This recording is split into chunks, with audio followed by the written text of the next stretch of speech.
The live button. In front of a live studio audience, ladies and gentlemen, it is the PokéPod night session. Hello, everyone. My name is KG Prestige, and we're going to go and say hi to Dean with that subscription for Tier 1. Much appreciated there, homie. And once again, everyone, how y'all doing? Hopefully, everyone's had a wonderful day, evening, afternoon. Hope it's been a damn good one. And yeah.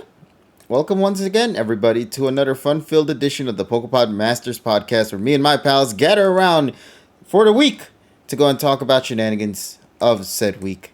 Was it good? Was it bad? Or anything else in between? We'll figure it out in tonight's discussion. However, as you guys already know, I never go at this alone. It's a podcast, so we always have people with us as well. So let's go and introduce everybody here who is currently in the call right now. Of course, to my right, you see my good pal there, Tyrone, the God 3. Over here on this couch, we got our good friend, Emmy. Hello. Hi. And then on this couch, we have our good whirly friend over here, Polly. Whirly whirl. There you go. We got an interesting cast for tonight. I know more people will probably come in as the session continues. So do stay tuned for more shenanigans in regards to that. In the meantime, though, ladies and gents, let's go have ourselves a wonderful session for tonight.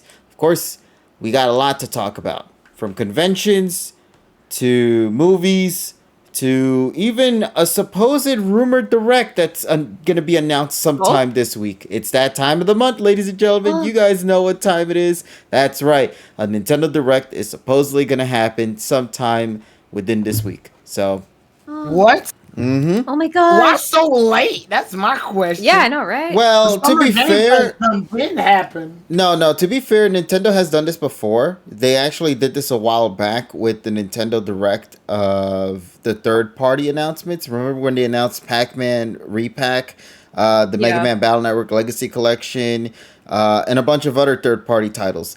Pac-Man, that pack of shit. Hey, it was a good repack of shit. But for the most part, that's essentially what people were expecting to see happen in this upcoming Nintendo Direct. Of course, given that it is a rumor, we don't officially know all the details behind it. But I do have some cool little tidbits that supposedly are going to be in that. Of course, tidbits. We could talk about that too. I like that word. I like the word tidbits. Do you guys have that tickle word by any chance? You know, the word you ever hear and it just like makes you chuckle. I'm not allowed to say tidbits. It sounds too sexual in my brain. That's a hubbub for me. Hey girl, hubbub. let me get at them. Hubbub? Hey girl, let me get at your tidbits. One letter, it will be Timbits, which are like little donut holes from Tim Hortons. Oh, is that what it is? Timbits? Yeah, that's what they're called. Damn, I never had one, so I can't. If you switch the T and the D, it'd be titbids. Sorry. How do we end up on these tangents? How do we wind up with went these from a tidbits? Nintendo conversation to bits With of tidbit. tits. Yeah. Yeah. So, but outside of that, though, yeah, the Nintendo Direct, it's going to be not a third-party focused event. It's actually expected to contain first-party content as well. Now, of course, there are two realities that could happen. One, it is actually going to be a Nintendo Direct based on the events that we are familiar with, of course. And it's going to contain just a variety of first-party titles as well as third-party titles. The second one, which seems to be the more real approach, but it isn't officially confirmed yet, that I assume is going to be the case, it's going to be a Pikmin Direct. Because Pikmin 4 is coming out relatively soon. Oh yeah, I forgot all about Pikmin. Yeah, so I assume that it's probably going to cater more towards the Pikmin side of things. I like the meme of Mordecai driving in the car, and he's like, the sign says "Prepare for disappointment," and then it cuts back to Mordecai, but it's like the F-Zero helmet. He goes, "Oh yeah." I mean to be fair, Pikmin is only 3 letters away from Pokemon, so. And then there's the Pokemon. And then Animal Crossing did that too, where it was like prepare for disappointment. Oh yeah. My heart like skipped a beat, thinking that there was gonna be some kind of Animal Crossing, like you found out about it, like in the direct, like an Oh no, update. Animal Crossing's Oh, already dead. They already finished Yeah. their last yeah, they update, killed it. Yeah. which makes me so mad because that game is still, in my eyes, incomplete. I'm gonna be real with you. I don't know if anyone Yeah. else is. Really? Why do you think that? You know what? I'll let the Animal Crossing friend over here talk about it. Stands. You. Well, three of us I'd say are Animal Crossing stands, but Okay, well, let's see. Myself. I got yeah. you. Emmy, are you also part of the Animal Yeah. Crossing? Okay, you know what? I'll let the Yeah. girls talk about this one then. How about She's, that? Oh, Yeah. Polly, she's it's our moment. fake. Oh, okay. Oh, Um, yeah.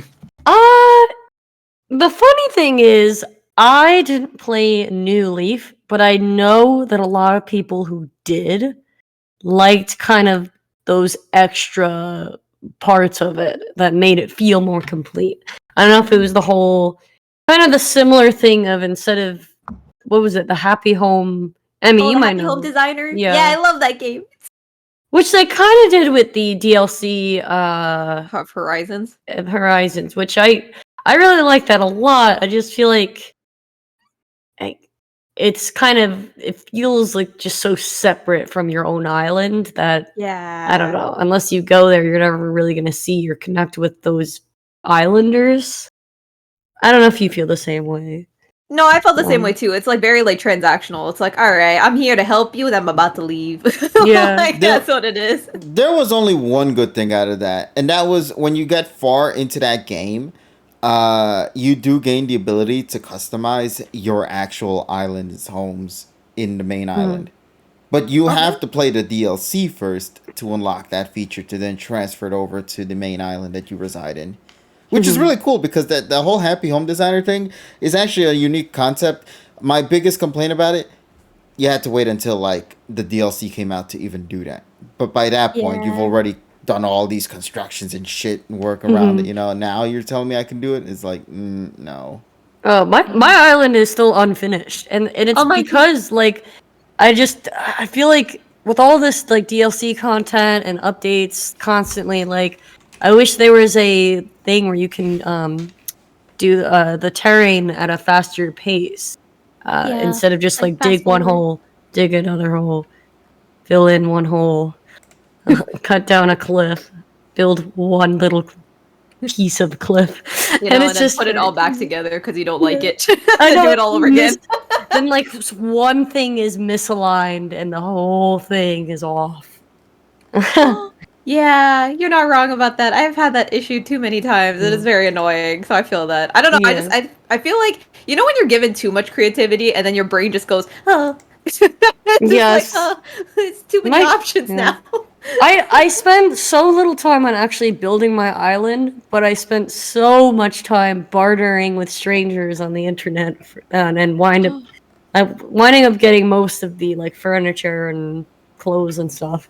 Wait, But I spent a lot of Backstreet Boys hours doing that. wait, Polly, did you use Nikazon? Yes. Oh my god! Are you also on Nookazon? No, I wasn't, but I watched people use it. I was like, this is amazing. Darn, I was gonna say we should connect. I used to be part of the y'all Nookazon connected servers through transactions? Hello? for fake Nikazon furniture. Prime. Okay, how much did y'all spend though for that? Oh no, it was like a bartering service. Like Yeah. I would have something rare or in a different color that somebody else would want, and this was before the update where you could go to the llama or whatever alpaca who customizes everything for you. So like if you wanted a piece of furniture in a different color, you had to go searching on Nookazon for somebody who had it. Yeah.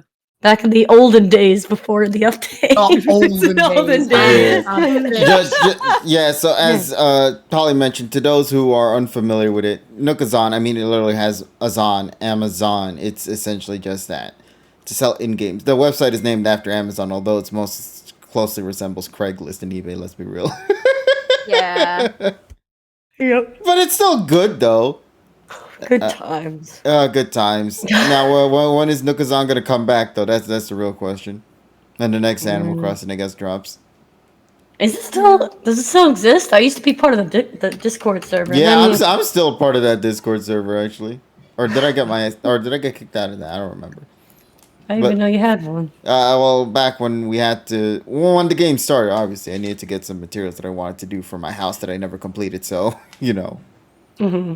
I And feel like that's what happened. It was like a good game during when the pandemic started because everyone was just Mhm. at home. I remember everyone was doing just like events and stuff in there. Like people got married in there. Like people had birthdays. They had celebrations. It was so wholesome. Mhm. And then it stopped.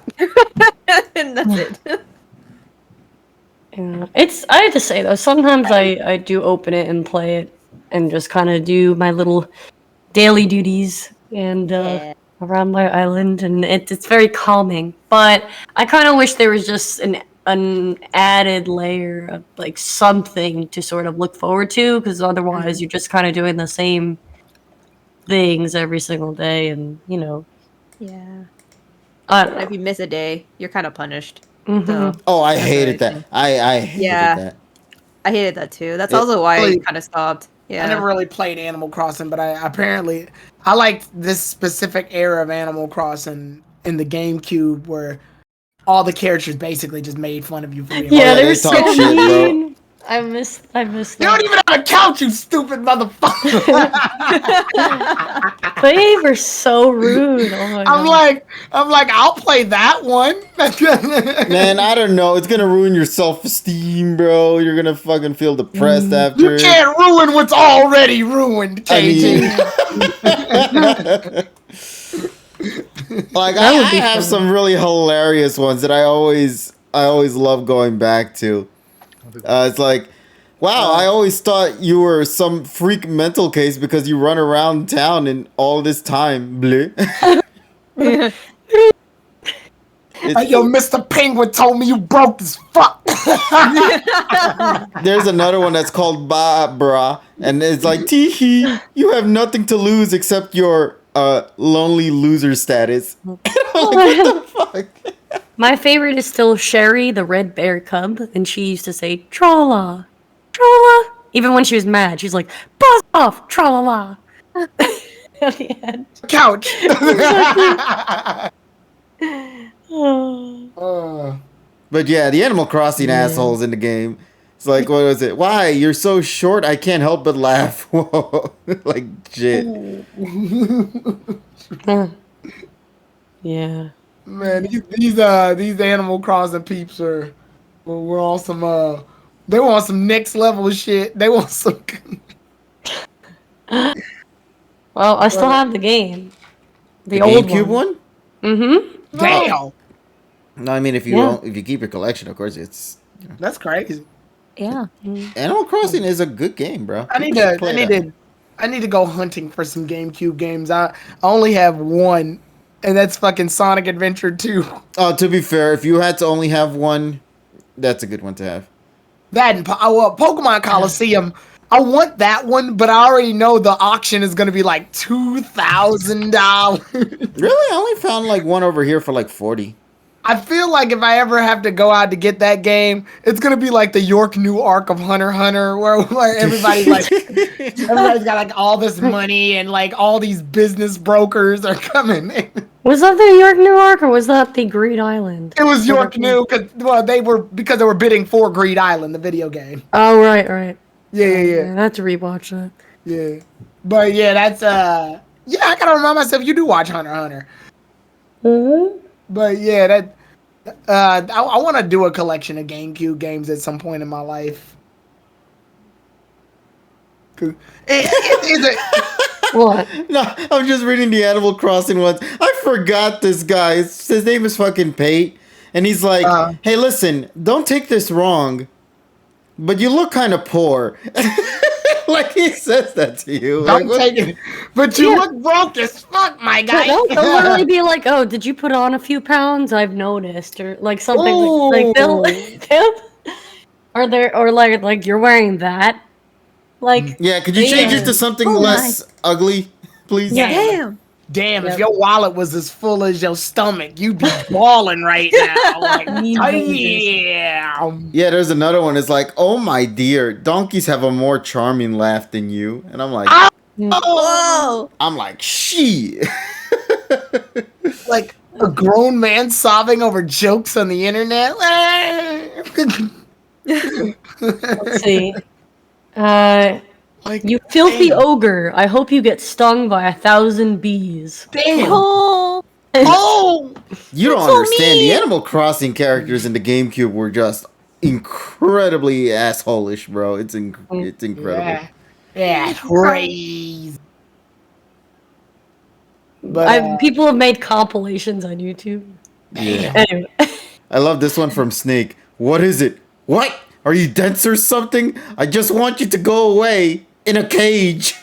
oh my god. oh my god! Damn. But to be fair, it usually happens when. They're I know. assholes. Okay, sometimes they're randomly assholes, but to be fair, like, it depends on if you push them to a point. Literally push them.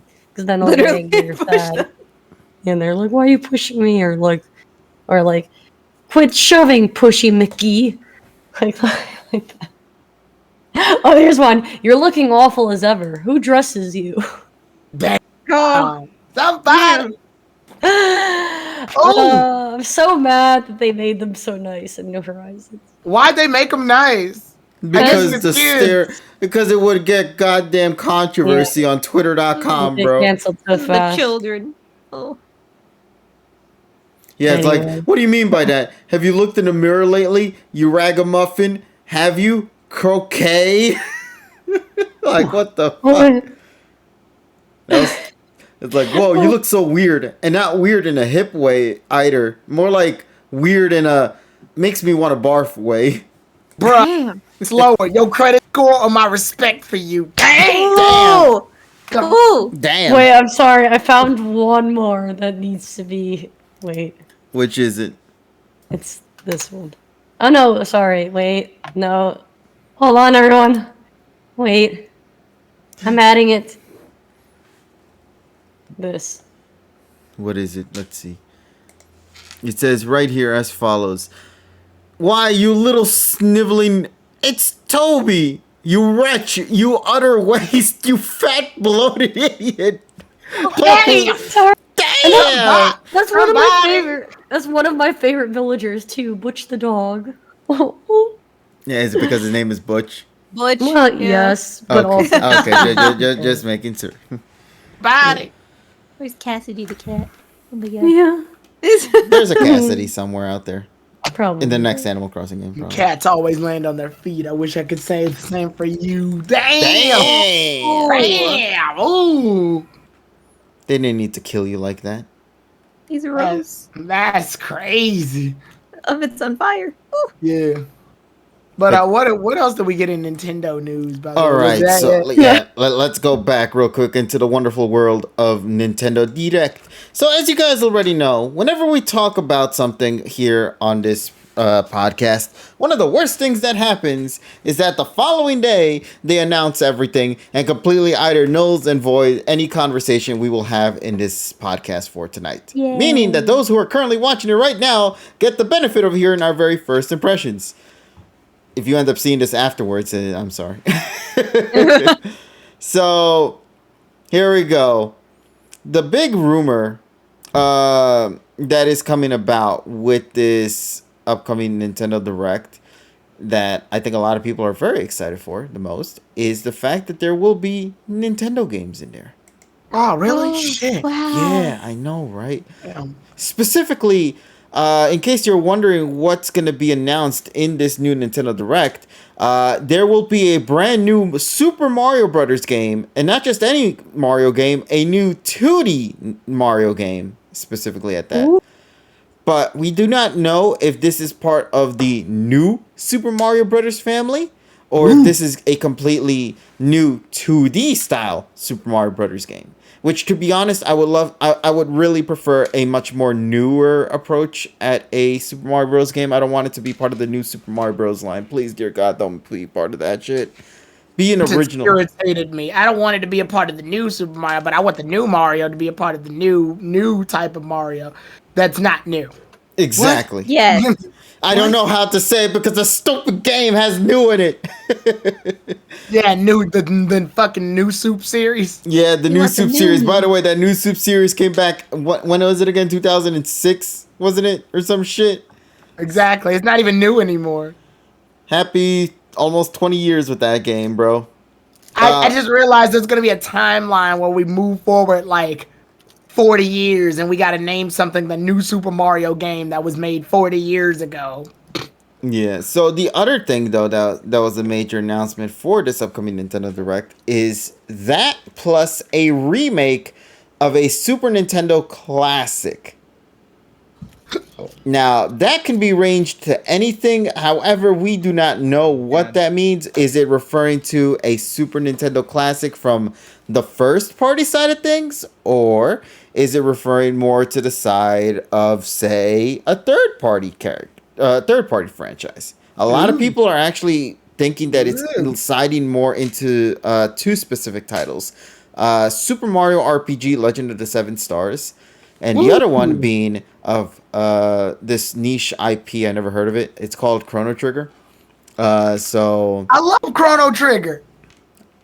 well, that's supposedly one of the rumors that's going to be in there.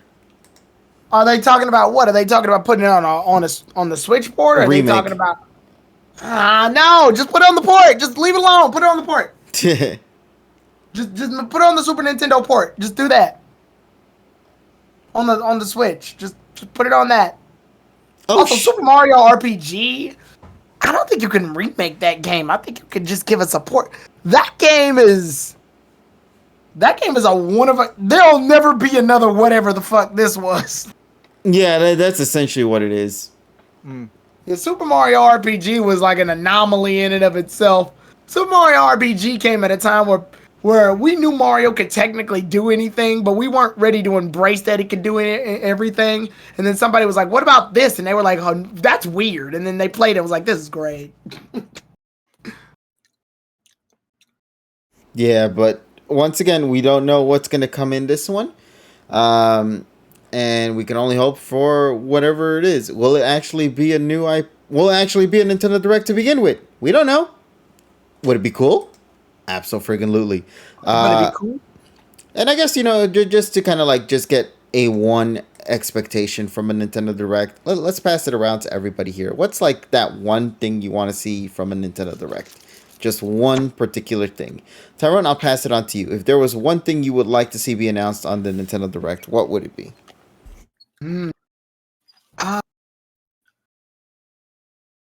I feel like it would be nice if we got a I feel like F-Zero needs some love, y'all. I made that joke earlier, but I really do. Like, come on now, just do it. Just give F-Zero some random love for no reason. I love when shit like that happens. And didn't we have a direct like that one time where like some of the IPs that were getting no love were literally getting all the love? It was great. It was such a what the fuck direct, and people hated it, but I loved it. But yeah, that's what I want. All right, let's see. To the other couch. How about you, Polly? What do you would like to see? Let's see. Tomodachi Life, and Tomodachi Life. God bless this person right here. She understands. I saw. I think it was Joker who said it. Guys, I think she wants Beavers. Yeah. Look, it's totally not because I want to make a bunch of Pokemon characters and see who ends up with who and what new things that they, I don't know. Bruh. All the Tomodachi Life stands out there in the chat. Let's see. You all want Tomodachi Life? Because goddamn, that would be a beautiful. Listen, I can't wait to make everybody and just see how everyone's gonna live their lives in the world of Tomodachi. We have to make the PokéPod. Yeah, the PokéPod Tomodachi weekly series. See how they're doing. I just love life simulation games. The only thing I know about Tomodachi Life is the Afternoon on the Island song from Smash Brothers. Because that song's really good. Oh, yeah. Oh, yo, man, I can't wait for when we can actually customize our characters to just sing random ballet and shit. You mean opera? Because you don't sing ballet, you fucking dance. Well, different Right. genres. There's different genres. I want to be a pop star again, says Cosmic. Hi, Cosmic. How you doing? But yeah, honestly, there's just so much beauty in that. So you know what? Thank you for that one, Polly. Let me go pass it on to Emmy. Emmy, are you there? Yeah, What I'm would you here. like to see? What's that one thing you want to see from a Nintendo Direct? Well, Cooking Mama again. I miss it.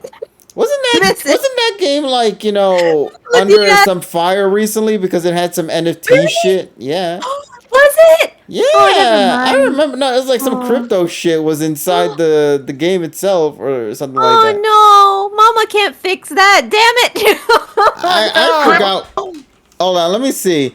Cooking Mama Switch controversy. There was a controversy with that game. In case you guys didn't know, um, it says here Cooking Mama Cookstar is no longer available for purchase as of November 2022 when the International Court of Arbitration ruled that Office Creates IP rights have been infringed by the game and granted their request to have it removed from Oh sale. boy. Oh, So yeah. The fuck? they're trying to cook up some coins. No, we don't do that. Oh my Yeah, you goodness. trying to cook up the blockchain?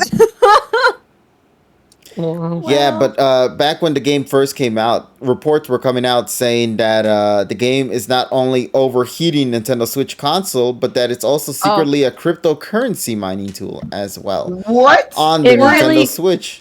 It I feel really like gives this- the word Bitcoin a new name. Yeah. Bitcoin, white food. Okay. Well, the thing is though, if you would have mined Ollie, I something feel in like you gave up way too 2007, early. if you would have mined in 2007 when the freaking the stuff was easy, you would have been tons of rich right now. And also, that's the other reason why you don't use fucking uTorrent, because after I think version 1.79, it was like 1.77, and it had fucking mining tools in there. So that's why another reason why you shouldn't use any of those software. Kid Icarus series needs something. I mean, Like- you are correct. I do Yeah. believe Pit. They haven't and gotten Pit- any love. Well, wasn't Sakurai teasing about that in like one of his Sakurai videos where he talked about the franchise for a bit? And then he said, "Man, I wish there was somebody out there who could like maybe take this game and either bring it to the current gen console." Get up, Shigeru. But TSS, we'll pass this one on to you since you're the last one here. If there was one property you would like to see be brought onto the Nintendo Direct, what would you like to see? I want Eugene Jarvis to come out and say the fucking do the remakes of the Cruisin' N64 games that he promised us by fucking selling Cruisin' Blast. Yeah, because he said it because Eugene Jarvis said in an interview, if Cruisin' Blast sells well, then they're going to work on remasters of the Cruisin' N64 games. Where are those, Eugene Jarvis? Mr. Eugene Jarvis, give us our fucking games. I want to fucking do flips in Africa again, please. And also I want to see yes, and I also want to see my fucking R33 main lines or R26 and R28s going by when I'm going on the Cross Bronx Expressway in the New York level. Thank you. I can't wait till somebody turns their computer on and the first thing they hear is I want to do flips in Africa. I mean, right. to be fair, TSS said that right on Juneteenth too. Oh, yeah. Happy Juneteenth, Happy Father's Day. Oh, wanna no. do flips Jeez. in Africa. Well, actually, Juneteenth. Yeah, that's a thing. Somebody, Donnie Clip, I want to do flips in Africa. So Juneteenth. Here's the thing. I didn't realize that thing had a whole weekend built on it, though. Technically, Well, it's not- no, it's not it a doesn't. weekend, no. It just happens to land. It just happened to be around this time after the day after the weekend. And also it's treated as a federal holiday if Juneteenth falls on a Sunday. Yeah. Yeah, So because the Monday you get off. Yeah, Yeah. so like for us, we normally work alongside one of the shipping stations, USPS, and they were closed for today when it came to like bringing packages and shit. So it's gonna be interesting to see that, or it was interesting to see that, I shouldn't state. But yeah, Juneteenth was a thing. In fact, there was a lot of things happening within this past week from what I saw. So nothing but fun overall with the chaos on the days in general. From Father's Day. Chaos Emeralds. Juneteenth happened this Yeah. morning. All the kids unwrap their Juneteenth presents under the Juneteenth tree. The hell is a Juneteenth tree? Well, hey, at least it gives us a fucking holiday in June now, because June was the only month not to have it. Unless August is still the month that doesn't have a holiday. No, Father's Day is in June. Happy Father's Day. Yeah, but observed holiday. Yeah, fathers don't get love. But yeah. And then the kids wait outside for the Juneteenth bunny to show up. Actually, that's only true if you live in a part of the Americas or whatever that still have school that go to school between September and June. And then we go out and light the Juneteenth menorah and pop fireworks on the Juneteenth. And we gotta have our special halal. I like that Polly's called me out at this point. And we gotta have our special halal, special Juneteenth halal chicken. Hey, listen, man, that chicken slaps, bro. Let's be real. Yeah, it does. Here, I'm gonna give you guys. We fuck with the halal chicken. All right, here you go, guys. I'm gonna give you all buckets so we can knock on everybody's door and say Juneteenth or treat. And Jesus Christ! It's the Juneteenth. Then they're gonna give you some fucking burnt corn or some shit. It's the Juneteenth of Christmas.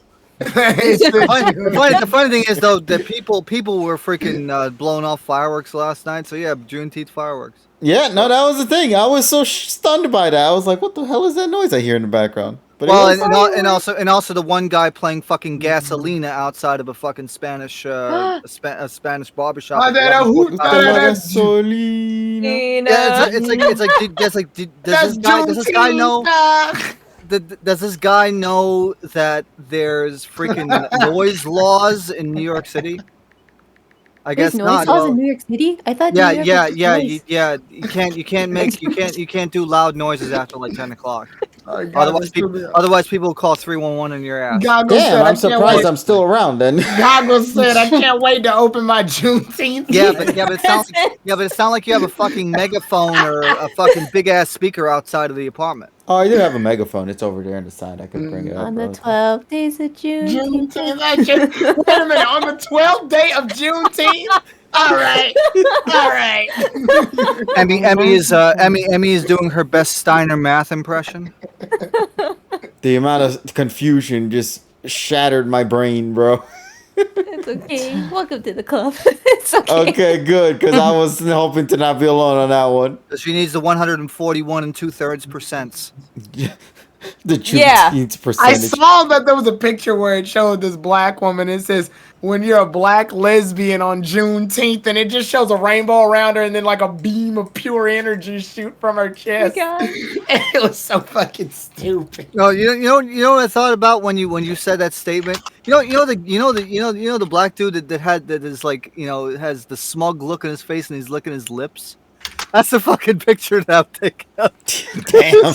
I posted that picture in the chat a few days ago. I can't remember what the context was. The context was at all. Someone will tell me. Something. I'll say that. I think Terrell said, Tyrone, post a black meme for me. And that was the first thing I could think of. Okay. Awesome. Oh my God. Woo. Happy Juneteenth, y'all. Now let's talk about One Piece. Oh, you want to talk about that live action, bro? Oh, live action. Terrell's been battered down by people going, "What do you think about the live action? What do you think about the live action?" Well, what does he think about it? He doesn't like it, but they're not being he said they're not being faithful to it. But that's because he has a sharp eye, and he's seeing. Speaking about the insane, I noticed Luffy's wearing fucking shoes, by the way. Game free. Yeah, he's actually right there in the chat. Oh, Terrell, get in here right now so we can ask you what you think. I mean, to be fair, he streamed a lot today. So yeah, he streamed long today.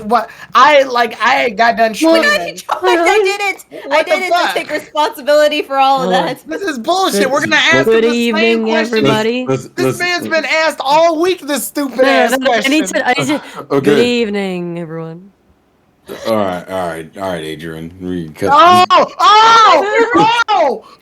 You got served. Let's go. I got Okay, Adrian. Mr. Terrell, Mr. Terrell, how are you, sir? I'm hydrated. That's go with good. that. Hydration is good. Hydration is good. I have a bottle of Dasani with me, so I think we're Gucci. Gross. So- Sonny's actually more Oh. acidic, but Yeah, gross. Yeah, nasty ass Yeah, water. just drink filtered water. Drink your spit. Something healthier than.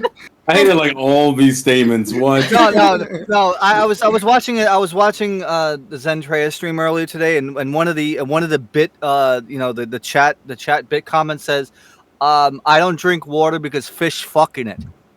Oh yeah, yeah. I remember.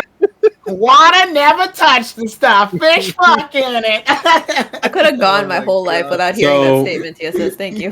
All right. So after the stream, I want a detailed list between the fucking water the fucking water connoisseurs here. Which bottled water is okay to drink? As a parent. All right, Tyrone, you peed like a motherfucker, Tyrone. You got to redo that again. You might as well drink rainwater. See, Phoenix, man. KG, you can never be right. That's how this shit works. No, What is the right water? That's the It's wrong water. core. It's core. Poland Buy Spring. water. Yeah, It's Poland core. Spring. Yeah, But core is absolutely. expensive as fuck. Fuck Poland you. Spring, bro. There's also Fuji Well- or Fiji, whatever. Fiji. Nah, Condo water. It's Fiji. Polly and All this, bro. Fiji. You fucking. Anyway, that's Tyrone, get accepted, off of so- her. She can't spell. Also, Leave her alone. also, You're not gonna have some of that refreshing Fuji water. also the base water. Dill Pickle, thank you for the sub. So the water that's supposed to be more base instead of acidic, that doesn't make any sense, because what will happen is the body will automatically adjust the pH level anyway. So drinking those waters doesn't really have its advantage. Speaking All about you- water, all you do is hydrate wasting time. I got my water. $6. No worries. All they're doing No. is wasting like fucking $6. So once again, as I repeat, we will go over this after the stream. You might as well because- drink the water out of the sink. Because Yeah, apparently just tap water Tyrone at that point. got $4 a bottle to fucking drink on core. The fuck is wrong with you? I You know feel how like- expensive? You know how expensive core? $1.78. What are you No. talking about? Wait, what's It is cord? not. It is not. It is $1.78. Hold on. Why do you think I gave a What very the heck? specific number? No, let me make sure. I'm going to be very specific. Make sure we're talking about the same water. Let me. here. I'll show you. Give me a sec. Okay, please. I- I don't I know the didn't- U.S. brands. I'm trying to make sure it's the one I'm thinking of. It is not no. This is not $1.78. How dare you? It's $1.78. I did not. They don't. Not where I'm at. That's a water bottle? What the heck? Yes. That looks like shaving cream. What the heck? What is That's that? Shaving like- cream. That's an You look like interesting- shaving cream. That is an interesting direction to go with, but okay. Yeah, like it has a cap with a cap. Like that's cap, bro. Like, Bro. I hate that she said it. It's I the hate golden kappa, right? that she said it. I hate that she sat there and said it why like is that it was an ounce? okay. Wait, core? Ew. There's Yeah. no. It does have a blue top and everything. Yeah, Yes. it does. There's But no. it's How like the hell covering you the cap. How are you What's only the spending purpose? $1? How are you only spending $1.78 a bottle? It's at Walmart. It's $1.78. Let me There's see. no I'm fucking gonna, way. I'm gonna check how much a core water costs here in New York, bro. Yeah, that don't make no fucking sense if you spend. Yeah, it's $1.50. What about smart water? I'm spending Yeah, like. it's smart. I'm spending at least $2. Fuck you. That's For ridiculous. smart water? Oh, for core water. Core For the water is poor. good because it has the electromymolysis, whatever it's called. It's electrolytes. Yeah, you know why? Because it's that fucking bougie water. That's why. It's not bougie. It's not bougie. It's Let me ask you a question. social. Let me ask you a question. Picking up dope with the Uzi. Name 3 waters that cost more than it per bottle. Fiji? Water. Evian, Fiji, and Smart water? Smart water. What does it cost? Doesn't cost How about- more? I think Okay, smart water okay, has to here- cost less. Okay, here's a question. Essentia costs more. Okay, here's a These all question. sound like mountains. How much water do you get in that $1.78 of water? At 32 ounces. Okay, I can That is so New York. I can go into a fucking bodega right now, spend $2 and get fucking 60. I can get a liter and a half, which is 50.7 ounces. A bottle of water. Because they put that plastic bottle of, they put an empty Wait, plastic how many bottle. ounces? Wait, how many ounces did you say, Tyrone? It's actually 30.4. Oh, liquid death. What? Cosmic said, That's less than a liter. Cosmic said liquid death is also expensive. Liquid death is expensive. That's Yes. the water it's in brand? the Yeah. name. It is a water, yeah. Even I have never Why heard of would that. you call water liquid death?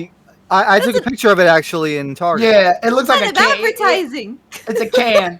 It looks like Well- a can of Monster. Yeah, it does. The idea is that they're supposed to kill your thirst. That's stupid. That's so stupid. Like, yo, man, can you pass me a bottle of liquid death? Like, No, I a like can it. of liquid death. Let's go. A can. It's a can. They come in cans. Yeah, but it's like literally. water comes in cans. It's cool. Yeah. Oh, don't you talk about us, Miss Bag Milk. Okay, listen, That's all right? still weird. That's still weird. Exactly. Canned But then- water but is here- weirder than bagged milk. Did you- You No. bag milk. My question is, Oh. did you guys take a picture of the bagged milk? Because I want to see. We your did. reaction. We did. I was thinking Kevin's expired milk is liquid death. Yeah. Oh. What? Don't say see. Your country trying to kill me. Oh in your my country. god. Oh I my love how this all god. started with water. Terrell, you Because did why this would you when put that fucking in decided. cans? You brought it up. Y'all wanted to act like it was the worst water to drink. Fuck you. It is. It Isn't is it? though. I hate Thank you, all of Emmy. It's It's Why? like literally $6 for spawned no from reason. Terrell saying he just had a bottle of Dasani. That was a first mistake. I'm just pissed off. What? Also, Tyrone, you're telling me a 30.4 ounce is only $1.78? Correct. You're out of your fucking mind. It's like almost $3 there. I can show you the picture. No, I'm not doubting that it costs that much for you. I'm saying for me, it costs almost double that. No, I want to see. Sorry. The receipt. So if you're wondering why I don't buy it, Go buy yeah, it. it's fucking Show the receipt. expensive. Show the receipt. Where the receipt at?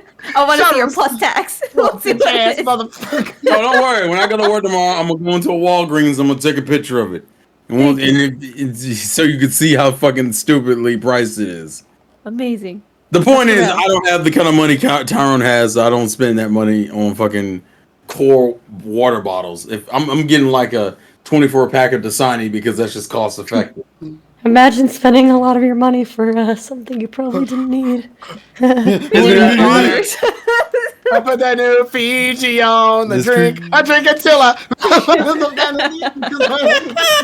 I hate you all. What the original thing was? What the One Piece thing? Was Yeah, that- well, I mean, technically, water does Exactly. ties to One Piece. Now so- I will defend Terrell. He's been asked this so many times. I think he's physically tired of the question. But here's What? the thing, though. We never asked him. Yeah, That's true. I don't know the answer. Yeah, that's true. Have at it. One Piece. even when he gives me a moment, he's still a fucking asshole. But that's besides the point. I love you, Tyrone. Aw. As far as the see, wait, respectfully.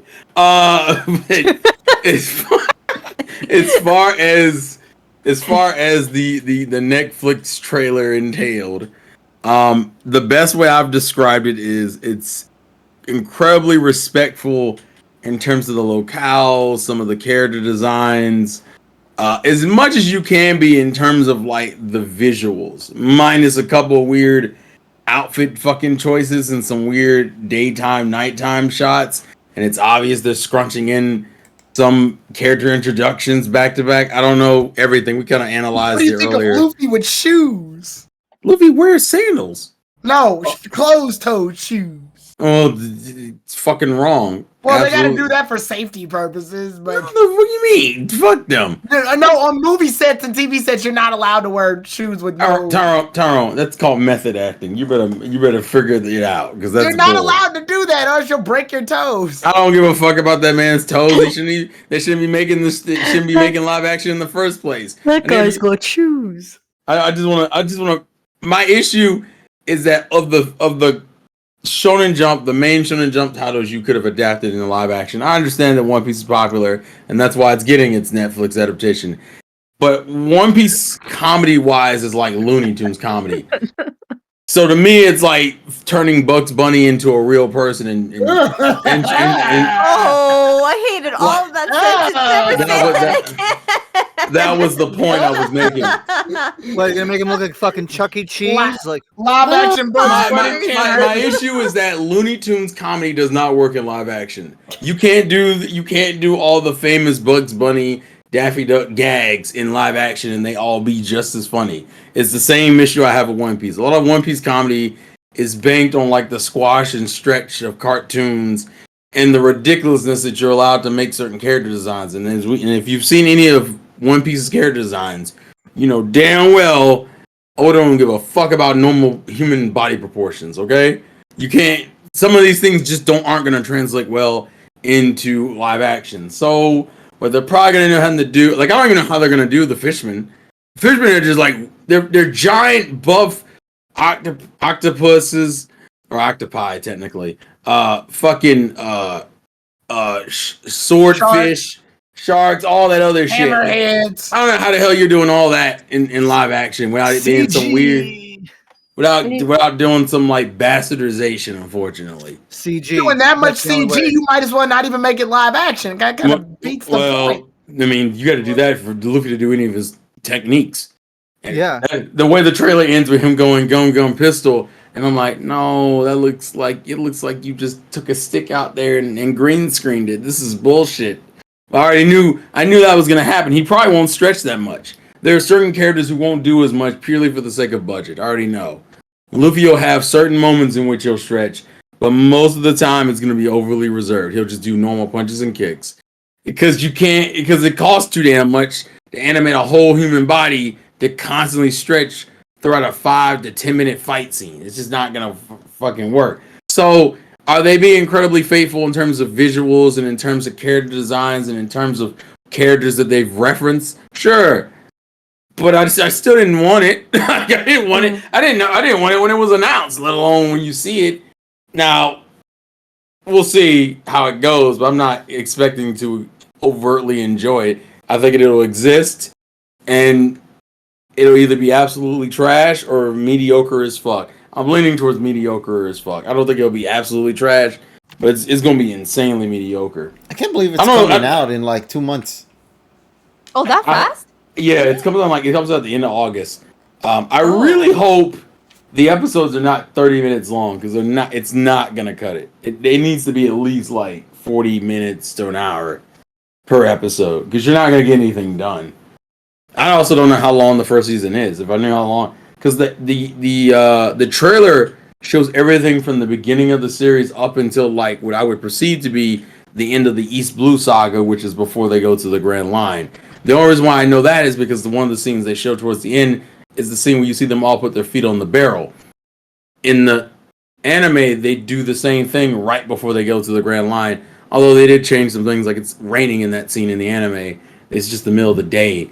I don't know. I'm gonna nitpick the shit out of this because of how much I enjoyed the series and how much of the little things I care about. But I'm not overtly happy about it. I just know they've already spent the money, so they better get as much as they can get out of it. Because God knows it's not gonna be fucking worth it. I think it really won't be worth it. But I think they're banking on the COVID One Piece fan base.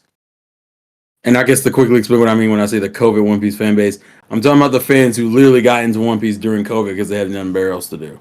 Not doubting your love for the series, but you literally got into it because you had nothing better else to do. Kind of puts you in a casual sense because you don't know the grind. I'm gonna stop now. No. No. One Piece is always that. It's so disappointing for me because I feel like it's the exact type of show that I would have loved because I very much also that Looney Tunes type of slapstick humor. It's just so long. I hate that reaction, by the way. I know, but Because I can't make any excuses because I've literally dedicated my life to another. What is that? It's not even over 1,000 episodes. I want to just put this concept. The reason why I hate that it's too long argument. It's like I'm trying to figure out when people say that. I don't understand what I guess the point of the statement is, because you're not watching it you shouldn't be rushing through One Piece anyway. The people who were sitting there binging 60 episodes, why are you binging that many episodes if you had other things to do? Like, realistically, you would have come up to One Piece just by watching 2 episodes a day, if that. Well, Especially yeah. but I think people felt like they needed to catch up as soon as possible, and I'm like, y'all don't have to do that. I know why they're doing it. It's because it's still airing, and there's still an active fan base who's up to date on the manga and the There's anime. 1,053 episodes of One Piece, so realistically, it would take 390 hours to watch them all. Bitch, I'm gonna just go ahead and just find the One Piece myself if that's the case. I'm still watching Pokemon and it ended, so I guess you're right, and I'm still enjoying it. I think people just wanted to be a part of the movement during the time, and I'm like, you should never watch a show. If I divided it by 24, that's 16 days. Okay, if you watch One Piece for 16 days with no bathroom break. No bathroom break. You could just carry that on your phone. You have the Switch. Yeah, the idea, like realistically, that's why people ended up marathoning it, because you could binge like 4 or 5 episodes a day and still be about caught up anyway, but for a year. But my point is that I feel like, and that's what's happening with anime in general. The most common, the most popular ones are the ones that people feel like they need to binge or rush or skip certain things for, or read summaries for, just to be a part of the conversation. It's become like the Breaking Bad of like anime water cooler talk. It's like you're sitting there with your friends at work. Did you catch the new episode of Demon Slayer? Bro, and it's like, what do you mean you don't watch Demon Slayer? What are you, a filthy casual? Well, no, the casuals are the ones. The ones that who are talking about it at the water cooler are the casuals. Anime has become that. It's become that common to where like now you get roasted for not being. It's the same way people felt when Breaking Bad was on television, or Dexter, or any other like long running show that people were highly invested in. You're not up to date on the latest episode, and I'm like, guys, that's not really what entertainment was meant for. It wasn't meant to be used as this weird bullying tool to like chastise people about because they weren't up to date. You watched the shows because you thought the shows were entertaining and interesting. And you watch them on your own time, so it didn't feel like you were being bullied into fucking enjoying them. I'm so mad. I feel called out. I'm mad at how right you are. I see. I don't even. You technically did this to yourself. Yeah, I'll be real with you. I didn't even. There was no intent. There was no. No. I know it wasn't. We have been talking about this. You and I, but. Yeah. No. There was no intent. It's just. And it's not even specifically like a poly thing anyway. There's a bunch of people. I think you'll find most of those people at cons nowadays where they'll literally be like, because like when we went to NYC last year, the biggest issue I had was that every show that was being like promoted were shows that like any casual fan would have already been into. Oh look, there's One Piece. Oh look, there's Attack on Titan. Oh look, there's Chainsaw Man. Oh look, there's Spy X Family, which are either new shows or shows that still have a high fan base. And at a certain point, I'm just like, y'all anime. There's like over. I don't know if I would say. I think is millions. Are there millions of anime yet? I feel like there is, but I'm not sure.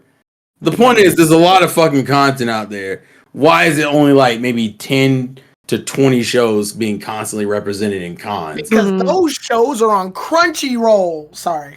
No, I mean, you're actually, right. ironically enough, every show I mentioned is on Crunchyroll, so that is not. Oh shit! I didn't even. It's not. I didn't know.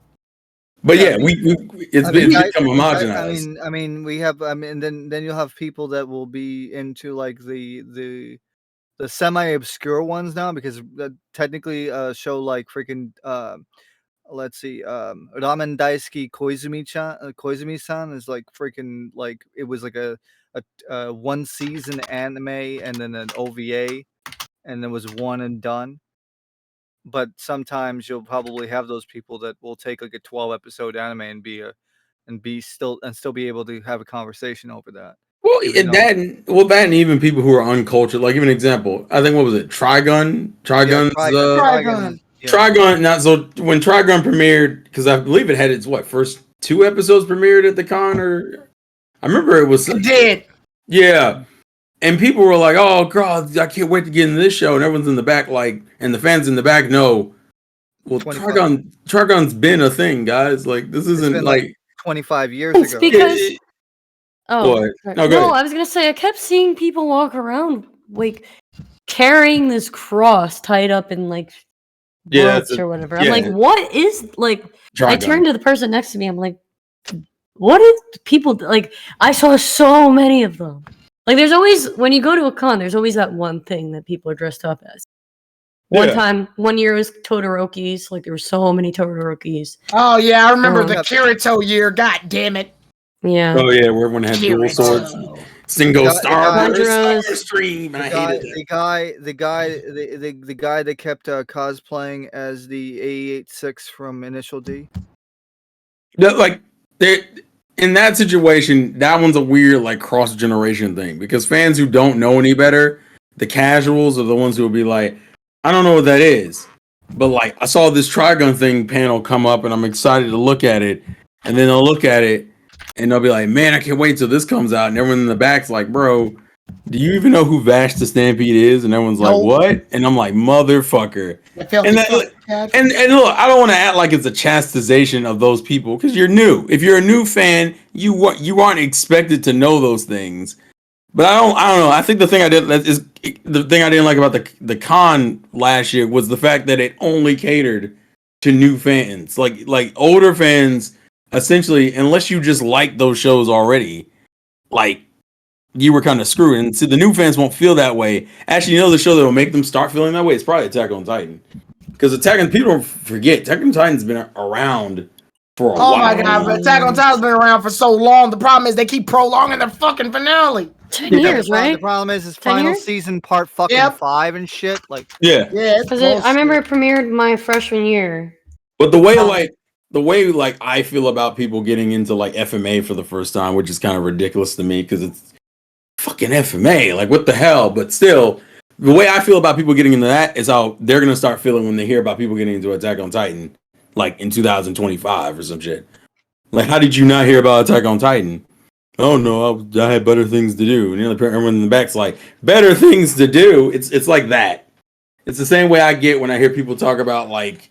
It's almost like hearing someone never watched Dragon Ball and just went to Dragon Ball Z, and you're just like, Yeah. what the fuck? And then you'll hear that one person in the back who goes, there's a difference, and you're like, motherfucker. It's that generation of anime fans. I feel bad because for those who grew up in like the 80s and 90s, y'all had to go through that generation where like nobody knew. Wish they made a show about Goku as a kid. Oh, you fucking idiot. But still, it's like or in going on the same token, we had to deal with the bastardized versions of these anime, like Sailor Moon, the Deke dub, you know, yeah. and also or fucking Card Captors. That was a fucking that was a fucking mess too. I'm not gonna hate on that one too hard because that was the only way I could watch it. Well, no, Yeah. They are the bastardized versions in terms of what they actually are supposed to Flint be. the Time Detective too. That was But- a bastardized version. But the one thing the bastardized versions did is they did induct fans into the fandom. Yeah, that was the only way I could watch Card Captors. Like, was that version. yeah, is it the version you should watch? Oh fuck no. But like at the time, those people became fans and started buying content, and that is what allowed them to go, maybe we should bring more stuff over because there's money to be made here. Like, it led to a net positive in the long run. You just had to suffer in that current present time. because realistically, Viz didn't start doing that until like fucking 2000. Yeah, you had the people. And That's why I say Neon and shit. Yeah.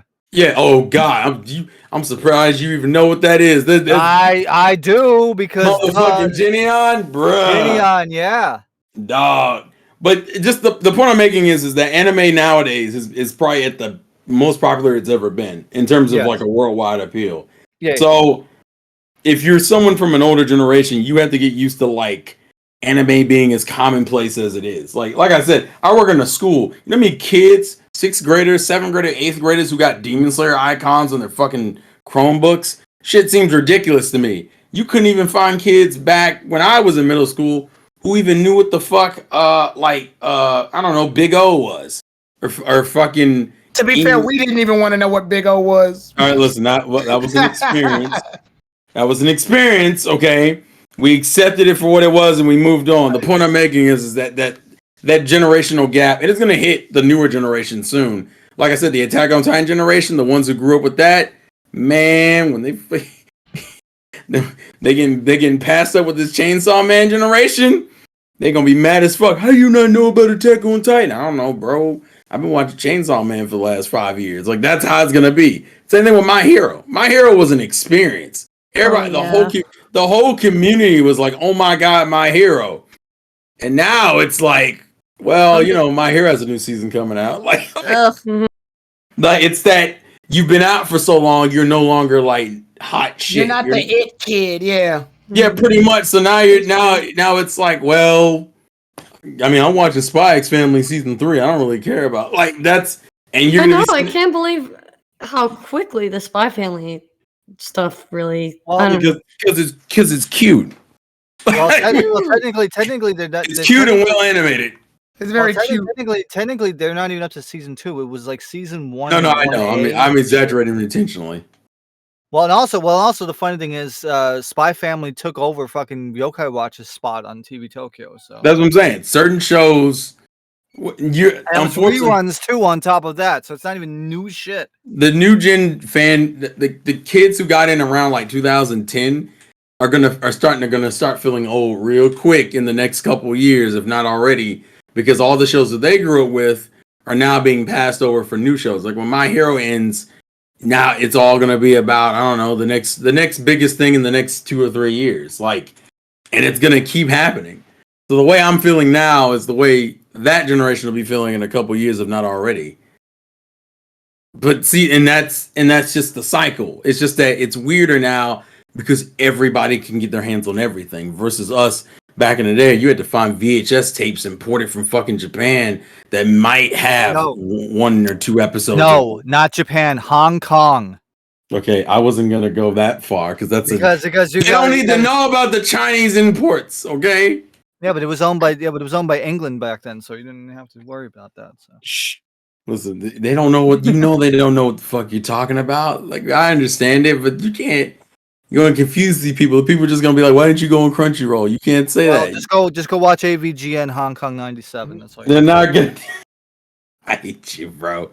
But yeah, sorry, I went into like a whole little side tirade about that's great because it actually puts everything into perspective, because you got to remember that you have going to these cons, you'll have people 6 to 60 going to these cons. I mean, there's people that probably watch like Mazinger Z, or like the original freaking like Mazinger Z, Great Mazinger, freaking the original Gundam 1978. You'll have all these people, or even like what's the other one, like Adam,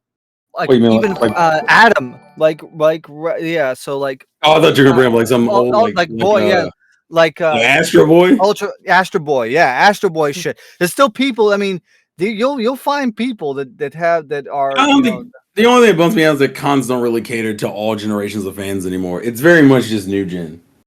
Unless the show has cross-generational appeal like One Piece does. Thank you, Ty, for the 45 months. Holy shit. Yeah, and Dill, thank you for the 50 too. We appreciate that. The dedication's real.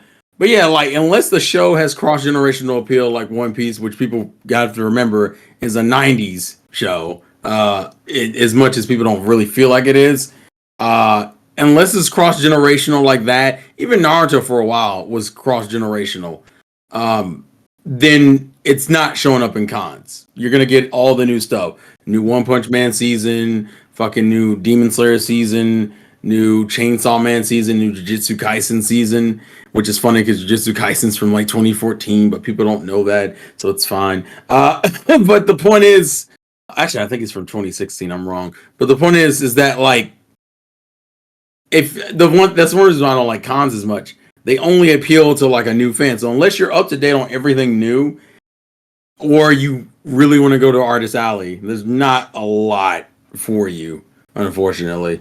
You know, actually, now thinking about it, speaking of cons, Oh, Polly. Yeah, wasn't this your moment Yes. to talk about it too? No. Sure. I mean, that's kind of a smooth transition into. That's fine. I'm gonna go take a shower. I'll be No, back I'm later. okay. Wash No, your no, ass. Wash but your ass. that was a really relevant or a really accurate. Honestly, I just saw it and I just had to seize the moment, bro. Yeah. Also, the One Piece is real, live action wise. So Shut the fuck up, One Kevin. you We know don't. it's true. Kevin, were you excited about that at all? Like when you watched the trailer? No, he wasn't. I was. Why'd you? I tried to. I couldn't. Okay, Oh. I was just curious if it was just me because I've seen a lot of people like, "Oh my god, it's in live action, looking Luffy in live action." I'm just like, guys, y'all still think y'all in COVID. Y'all, not everything outside of COVID is beautiful, right? There's some ugly shit here, but I will say, despite that, I'm still interested in giving it a shot. well, of course you are, because people already asked me. People already Nah. asked me, "Am I gonna watch it?" I'm like, I didn't want to, But now but you I gotta feel watch like the first episode. Now I you feel like have I feel like I'm gonna have to some degree, because all these other fans gonna sit here and act like it was amazing just because. Well, did you see how good the act? Fuck the actors. I don't care. Actually, Cosby, that's exactly my thought process. I'll give it a watch, but I won't like it. That's very much how it's gonna be. Yeah. That's how I feel about it. But I want Polly to tell her stories of her recent con adventures. I will be back. I will be taking a shower, but I will be listening to the shower because I have a phone and I have speakers. So go for High it. tech. You listen I'm to Alright. not, Very, I'm not very checking in the bathroom, futuristico. Yes. but I may be back Well, afterwards. But all go right. ahead. Well, I'm gonna say Terrell's saying all of that is really accurate to kind of what I've been experiencing. I will say not as much with Anime Next, but more with Anime Boston. My friends and I have been going for 5 years. Well, not the pandemic year. Okay, so technically 3 or 4 years now.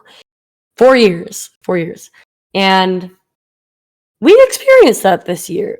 In fact, we felt like 90% of the artist alley and the dealer's room and people walking around in cosplay, which they're perfectly entitled to create and dress however they want, but they're all repping Genshin Impact. And we're like, 90% of this is Genshin Impact. Where's all the other anime?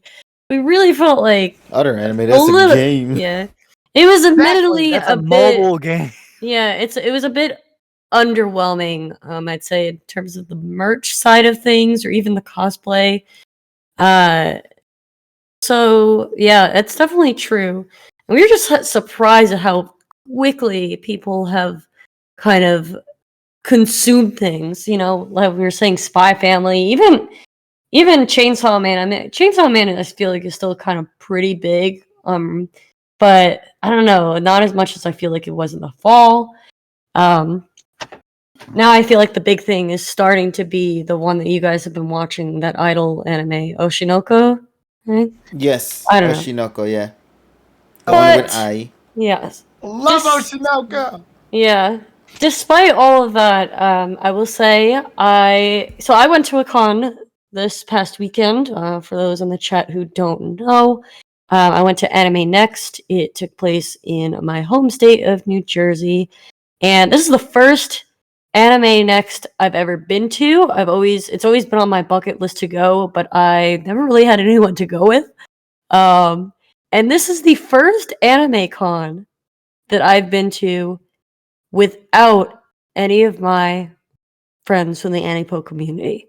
So I felt a little bit out of my element. The only other con I've been to without, these friends, whether it is the pod or my friends Natalie and you guys know DJ, etc., was or is New York Comic Con, but being that it is so close to where I live and it's in Manhattan, it's very popular, it's more catered to kind of the general Star Wars, Marvel, DC, comic book loving fan base.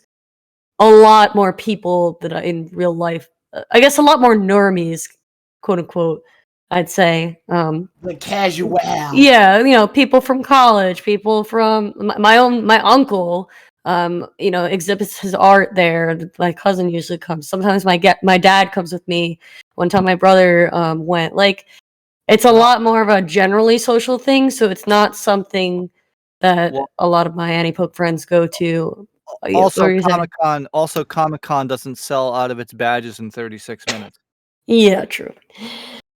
But anyway, yes, that was the one in Edison, Raleigh. So yeah, it was my first time without many of my anipoke friends. And so I was a little bit apprehensive. I did know people that were going there.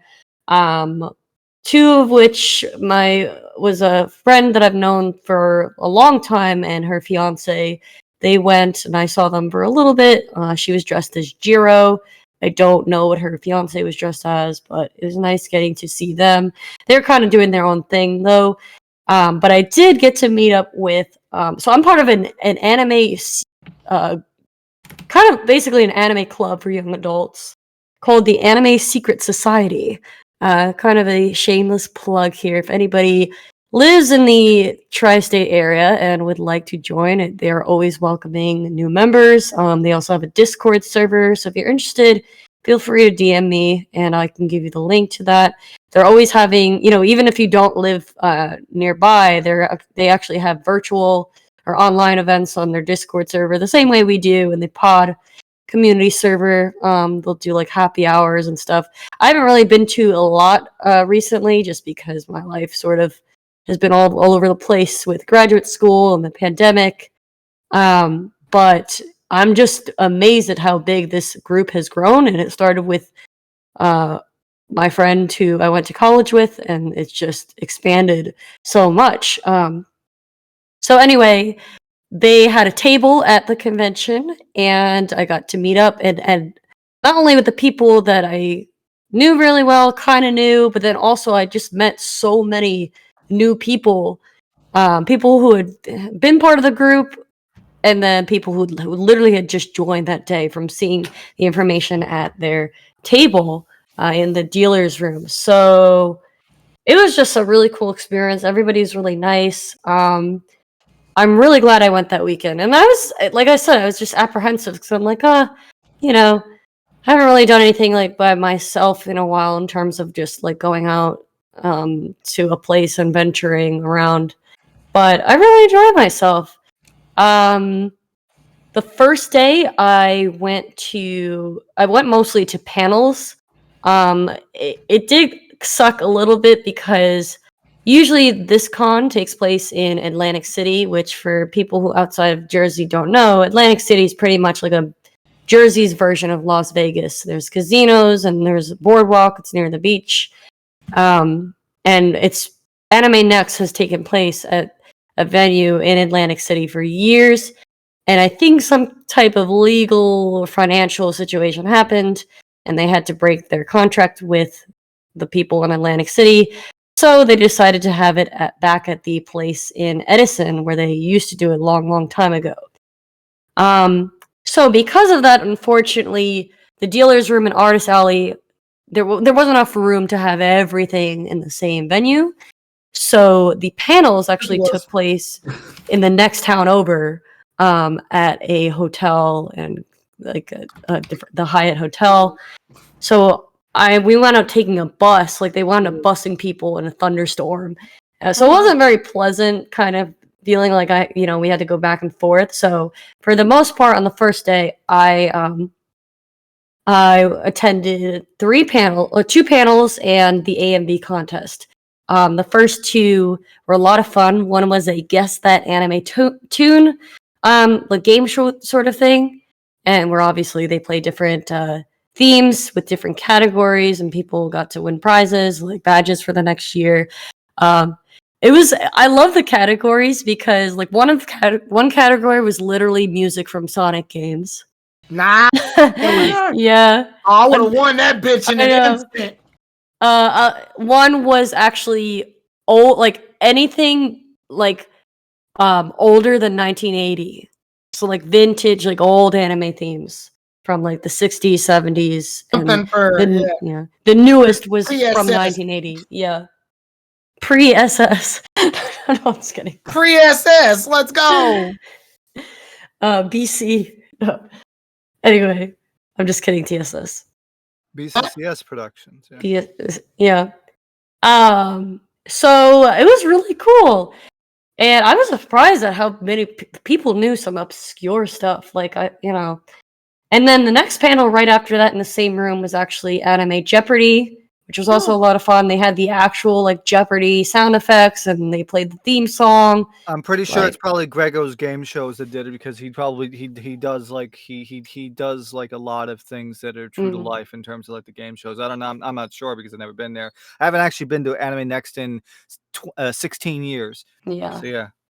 Yeah, no, it was so much fun.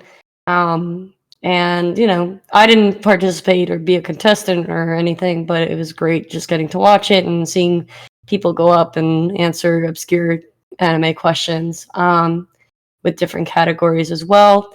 And then later on, I got dinner with people I had just met that were part of the club. So it's not like just random strangers, but like, I kind of got to know them throughout the weekend. And then after that, we went to see the AMV contest, which that is actually a tradition I have with Natalie and DJ and my Anime Boston group, where we watch the AMV contest, because Anime Boston, it's literally like the biggest event next to the Masquerade. So I decided to check it out at Anime Next, and it was great. It's funny because a lot of the AMVs that premiered at this AMV contest, I had actually seen in Boston. So I have a feeling that a lot of video editors who submit their videos wind up submitting them to multiple anime conventions, to see which, because sometimes there's different categories. Maybe it's more competitive at certain cons. So that was pretty interesting to see. But, it was great getting to watch them again because they were very, very good, but also getting to see new ones. And they had a pretty good selection. Like, sometimes I feel like it's like, oh, we have like 3 Demon Slayer AMVs or 3 NGE or Evangelion AMVs, like in past years, where it's like they'll find like 2 or 3 of the same show, but they can't choose between them because they're really, really good. But then it's just kind of like, it sucks because then whoever has the second one with the same show, people are like, oh, we gotta sit through like another Demon Slayer EMV. But I will say with Anime Next, it was pretty varied. They had some older anime that I've never seen before, and just like a really good variation of older, newer ones. Good songs. Yeah, really, really good stuff. And the next day, I just hung around the artist alley and the dealer's room, since I didn't really do that the previous day because, like I said, it was they were in separate buildings, in separate towns. So, I just chilled and that's where I'll come in with my one piece of merch. I don't know, Kevin, if you have the picture I sent above the Animal Crossing insulting picture. Let me take a look. Oh, is it that little Game Boy looking thing? Yeah, so basically, I sort of have felt like in the past few years, I have so many prints and I have so many keychains. I'm just like, I need something. Like, I do not have enough room for keychains and prints right now, or even plushies. Yeah. So I need to get something really different. I'm like, I'm only going to buy something if I see something I absolutely love. Anyway, I'm only going to buy something if I absolutely love it. So I came across this booth. I honestly cannot remember for the life of me the artist's name, but she basically takes old Game Boy shells or old DS shells and creates like these terrariums type of things where she'll put like Pokemon figures, Kirby figurines, and make them sort of pop out of the Game Boy screen. So I got one with that. First of all, I love that color of the Game Boy. And I also just love Seal. It's so cute. It's an underrated favorite of mine. I can't see my game. Yeah. So, and it was the only one of its kind. Like, she's like, I don't, She doesn't All mass this pretty produce. shit is in my way. Well, yeah, like the girl doesn't mass produce a bunch of ones with seal. Like it was the only one of its kind. So I'm like, you know what? Screw it. I have to get it. So that was the only expensive purchase, but rightfully so because it was handcrafted from this lovely artist. Yeah. So I decided to buy it on an impulse buy, and you know what? No regrets. How much was Take a it? picture of it. How much It was was 100. It was 100. What? Yeah. No, that makes sense. It's art. It's art. time. It's And it has a Why didn't you seal, take a though. picture Come of on. it? seal with a little tongue out. Mr. Squidward. You have Look, a picture. I'm doing overtime on Saturday. Mr. Squidward, my heart. But yeah, and then we did a meetup with the club. Like I said, I'm a part of. Overall, a really good weekend. I didn't go on the Sunday, obviously, because it was Father's Day, and I wanted to spend time with my dad and my grandpa. But yeah, I'm really glad I went. So I'm looking forward to next year. I just think it would be cool if it was back in Atlantic City again. But you know, beggars can't be choosers, I guess. But anyway, thank you Enjoy all what for you got now, though. Yes. Yes. Thanks for letting me talk about it. No problem time. there. Thank you for sharing your experiences. Yeah. Glad you had fun. Absolutely. I think that's what matters the most. Did you have a good time? Yes, I did. All right. Yay. That's all that matters the most. And let me take a look at my notes here, see what we need to address right now before we go ahead and move on into what's supposed to be the next portion of the talk for tonight. So we talked about the rumored Nintendo Direct. We talked about the One Piece and how real it isn't. Sonic Adventure 2's birthday is actually today, which is a coincidence because Tyrone was talking about Sonic Adventure 2 at the start of the stream. So Yep. was that actually... No, that was literally the only GameCube game I owned. No, I mean, was the Sonic Adventure 2 talk in coinciding with the fact that it's the birthday of Sonic Adventure 2 today? No, it was the only game I owned on the GameCube. Okay. Let's see what else is here. I have the case if y'all want to see it. Let's see. Clara from Pokemon Sword and Shield apparently was involved in a Genshin leak. That's anything anyone cares about. What? Huh? So you guys know that one character, Clara, right? From Pokemon Sword and Shield? Yeah. So, not too long ago, apparently there was some kind of leak that happened for Genshin Impact where we got a bunch of assets of the game itself from some of the stuff that was behind the scenes, like pre-models and all that stuff, right? And they show off a new character, and you see on the side, like, you know, like how some people usually draw a character in the middle, and then onto the left and to the right side of the image, they always have like these little tiny square images of other things that they use for references to kind of get an idea behind like how they want to draw a character and whatnot. So Clara for Pokemon was in one of the Genshin leaks because of that, which is so weird and random, but I guess there's your Pokemon / Genshin crossover, ladies and gentlemen. There's going to be a character that I assume, judging from what's being presented here, that is going to try to capture that trait of Clara from Pokemon Sword and Shield. Not necessarily carbon copied, like more so try to capture that like facial reaction, I guess, that Clara provides in the game. Just a hunch here. Really random thing, but I just wanted to bring that up. I find it funny that we talked about Sonic and Genshin this close to each other without the world bursting into flames. The world is a surprise, isn't it? Because you know the history behind Sonic and Genshin. Mm-hmm. They had a whole fight, remember? Where they ended up having bots buy their votes for the game of the year. That shit, no... That was a historic battle, because they actually said that on Twitter. It was like, name one of the most historic battles without Googling.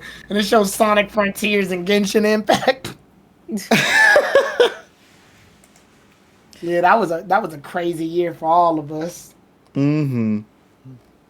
Let's see, what else? Well, what else happened? Oh, yeah. I remember they didn't get what they wanted in Genshin, and somebody goes, we bought all our votes for this?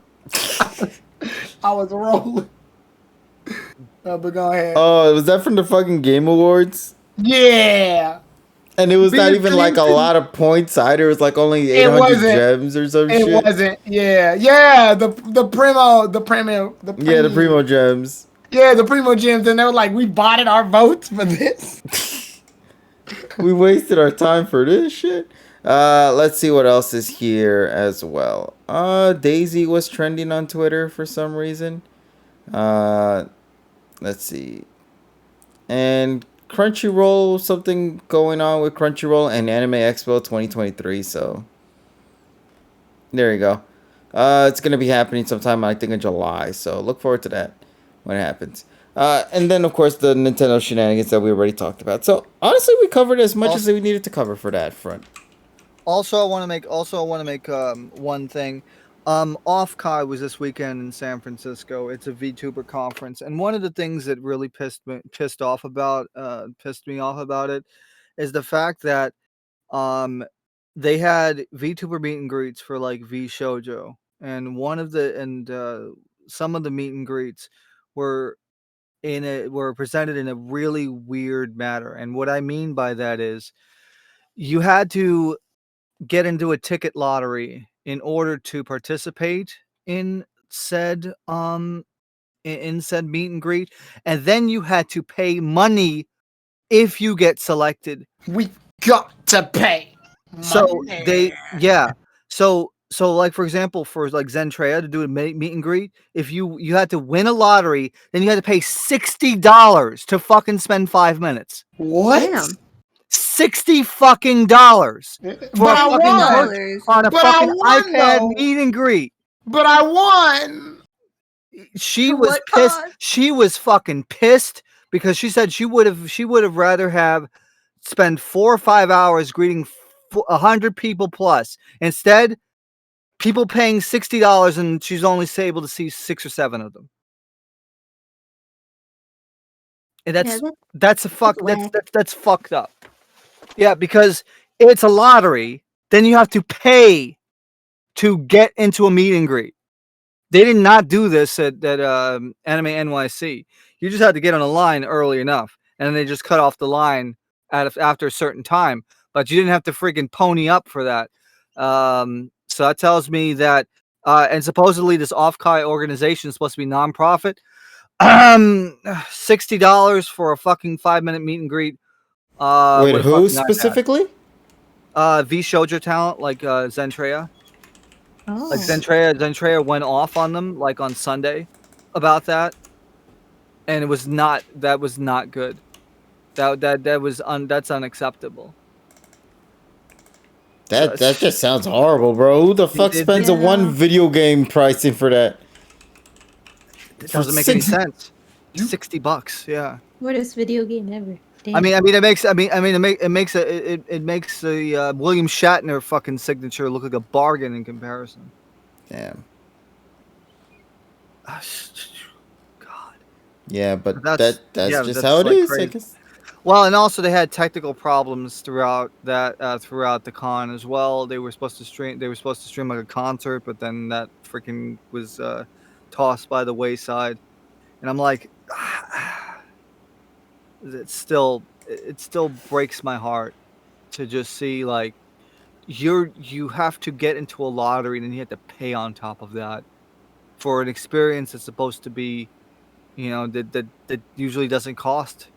Even if if it was like maybe $10 or $20, I can understand, but fucking 60 after you pay for the con tickets, it's like this. Especially for just something like that, it's not good. At least with the Anime NYC stuff, at least they gave us like 30 seconds, and that was free. Hey, listen, I think it's better off getting more people to come in and take pictures with you than just having to just be 6 individuals. Like, what the fuck? Yeah, it's a wasted. It's honestly like a wasted fucking time. Yeah. Oh well. And the sad part is, as I mentioned last year, the best part of Anime NYC was the fact that it was the V Shoujo and freaking Hololive EN shit. Everything else was a secondary. That's sad. And people, and as I mentioned back in November, a lot of people were pissed off about that too, about how they didn't even announce that until like a week before. And V Shoujo's shit was announced the day before this shit started. So it's kind of weird. Also speaking of VTubing, how live in Tokyo Dome City starts in a couple of days, and it's running until the end of August, and I'm going to be able to go to that. So expect a report on that when I come back. When I go there and when I come back, and probably I'll make a live stream on it or talk about it on the pod at the end of August. So yeah, that's my news for this week. Also, folks, remember 1 week from tonight, Dual Arcade 2023 and Power Kitty X55 review. Stay tuned next week for that. Oh yeah, that's gonna be interesting to see play out. But okay, last thing before we get into our actual discussion for tonight. This is a major announcement. Well, not really. But it is a cute announcement. I'll go with that instead. So, if you guys are familiar with... Cute. I signed up for major. I know, right? But here's the thing, though. So, how many of you guys are very familiar with the goose who has no name? Some people just call it Untitled Goose, specifically. Yeah, I remember that. Yes, I remember the chaos. Yeah. Yeah, it was good times, no? So, I Am Fish. One of the things that I've always been curious about is wondering if there somewhere out there in this great wide world of gaming developers would go out of their way to see if maybe they could probably be the successor to the Untitled Goose. And what I mean by that is make a game revolving around an adorable little creature being a piece of shit and causing chaos around the city or towns or any of that stuff. And boy, ladies and gentlemen, do I have some good news for you. This was actually announced a while back in the Nintendo Direct, actually. So it is nice to see that it's going to be coming out sometime in next year in 2024. But in the meantime, though, it's available now as a free demo. Ladies and gentlemen, Little Kitty Big City is now available for a week so that you can go ahead and play this little cute game about a cute little kitty with a big personality on an adventure to find their way back home. And it essentially plays like how any cat game would play. You literally just cause chaos. Also, it was like a straight up genre. It sounds like Dollar Tree Stray. Yeah. If you're curious, though, they do have cosmetics for some of the creatures. One of them actually involves like wearing a cute little frog hat, which is actually very cute. I'll put it here in the general chat so you guys can see it. It looks adorable. You can't deny it doesn't look cute. Cat game where the controls are literally like trying to control a cat, where sometimes the controls work, sometimes they don't. Sometimes the cat does whatever the fuck it wants, even if you're pressing the button. Sometimes, like, it's just this random nonsense and eventually, through struggles, pains, and cuss words, you'll make it to the goal. Well, there's already a game that exists for that. That's Octodad. I remember that. I thought it was Stray. No. I mean in terms of the controls. With Octodad, if you press the buttons, they'll still technically work. They're just weird. That's all. I'm talking about literally one day the A button doesn't work, and then one day it does. Like on some random bullshit. I'll play I Am Fish. Damn it, why won't he? Oh. No, but yeah, so overall, ladies and gentlemen, if you're wanting to play a free game right now, aka just a demo, please go ahead and support the developers at Little Kitty Big City. Available now, demo-wise, and will be dropping out on PC, Switch, and Xbox in 2024. Like, if you go ahead and check their official trailer out as well for the Little Kitty Big City trailer, it legitimately, like, trailer-wise, is structured exactly like how a Untitled Goose game would be. It's actually kind of cool how it is like that. So, you know what? I'll share it. You know what? I'll go ahead and just probably share a little snippet of it as well so you guys can see it for yourselves here. Douche. But it is an interesting title. I will say that. Once again, it's just simply the whole premise is just you're a goose, or at least in this instance, you're a cat, and you're just simply watching a bunch of cats. Oops, did not mean for Vine to be playing in this. There we go. Do it for the vine. Let's go. Yeah. So it's essentially just a little kitty lost in a big city. Excuse the very low quality design right there. Geese are evil. No, they're friends. Come on. And you're just simply having to find a way to bring this cat home urgently, very urgently. Also, you can tell this is also you can tell it's Japan because vending machines, and also you see like probably the Yamanote line on the other side. Why is this thing so low poly, bro? What the hell? It's just low quality here. I guess this thing was uploaded in 480p. That is definitely an homage to like Shinjuku because you see that was supposed to be like the freaking Godzilla. But yeah, this is essentially just a untitled goose, but now with a cat. And also has Legend of Zelda Breath of the Wild climbing physics too. Oh my god! Yes! Eventually, though, that's the thing. So no, it's a very cutesy trailer. Oh yeah, they actually do play a joke with one of the like cats sitting on the keyboard too. It's once again just a very interesting little game, and I'm very excited to play it whenever I get the chance out of it. 10 out of 10 game incoming right now.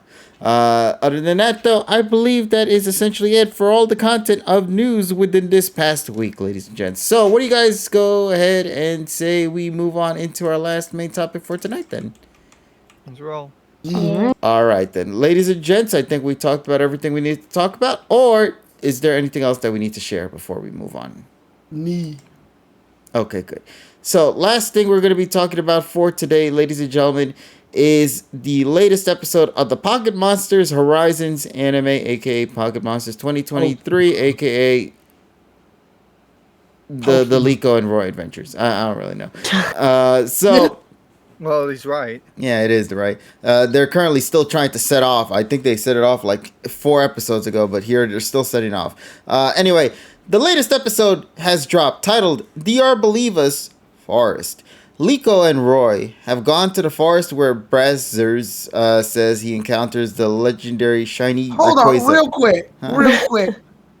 When the dub comes out, if the title isn't called "Or Believe It or Not," I quit. Okay. That actually sounds pretty good. Yeah, right? They're not good. That's a 4Kids title, though. Exactly. Yeah. Well, I love my cheesy ass dub puns. Okay. But you continue. All right. Liko and Roy have gone to this, and then they find evidence of a massive fire that hit the forest, but the spot that they're going to remains unscathed. While exploring, the three get separated, and the Arboliva in the forest starts to take action. Will they be able to find out what caused the fire? Let's discuss. Global warming. Damn, bro, I didn't realize they would tackle global warming in this week's episode of Pokemon, but here we I are. was gonna say good timing. Yeah. What timing? Isn't that correct, Emily? You're like, oh my god, with this one, the forest fires. Come on. Yeah. I was trying to forget about that. Nah, you can't forget about that. Come on, it's orange. But yeah, anyway, so what was this episode like? Allow me to share my input on it as quick as I possibly can. Overall, I liked the episode, and I was kind of shocked with how it actually surprised me with the fact that it's not just one episode. It genuinely is going to be a multi-parter, so that's actually pretty good. One of my favorite things about a show is when they realize that they don't need to keep stories contained under just simply 20 minutes, and that they could continue to work on expanding the narrative forward in a much more needed time if necessary. And for this plot, it was interesting. However, one of my biggest concerns I had with this episode that I was kind of thrown off with, and at the same time not really, was the whole Molly situation, where they kind of go back and forth and hint and not hint and talk and not talk about her backstory, her life prior to this one.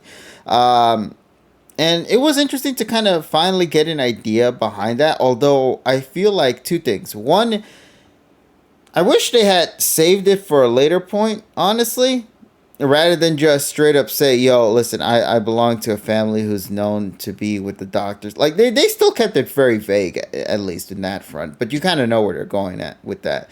But I just wish that they just sort of more instead focused on Molly's just overall character and what she does. And I'm very grateful with one thing, and that's like her reasoning why she travels around the world.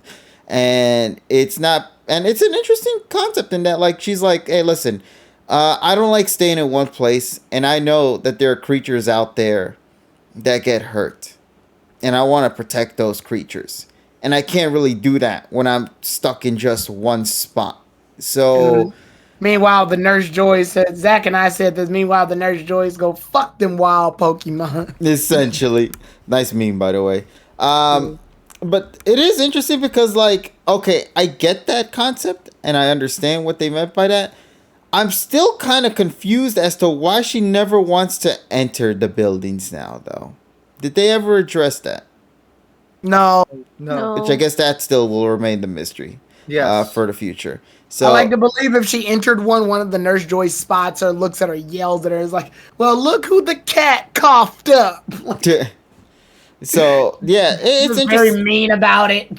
It's Animal Crossing insult level tiers of just. And then Molly does that thing. You know that thing people do when they put their hand over their head to, like, not be seen? It's like that. Yeah. Oh, God, she's right there.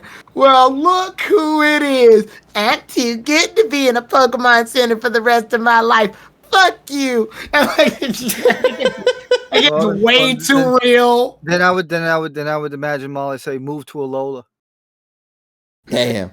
But like but overall, I'm just happy to see that things were structured the way they were. They kept teasing about Molly's backstory, and I really hope they pay off with that, because with the way they structured it in this one, they really are going to make it seem like it's going to be a much more bigger deal than what's actually being presented to us at this current moment. So I hope they deliver on that front.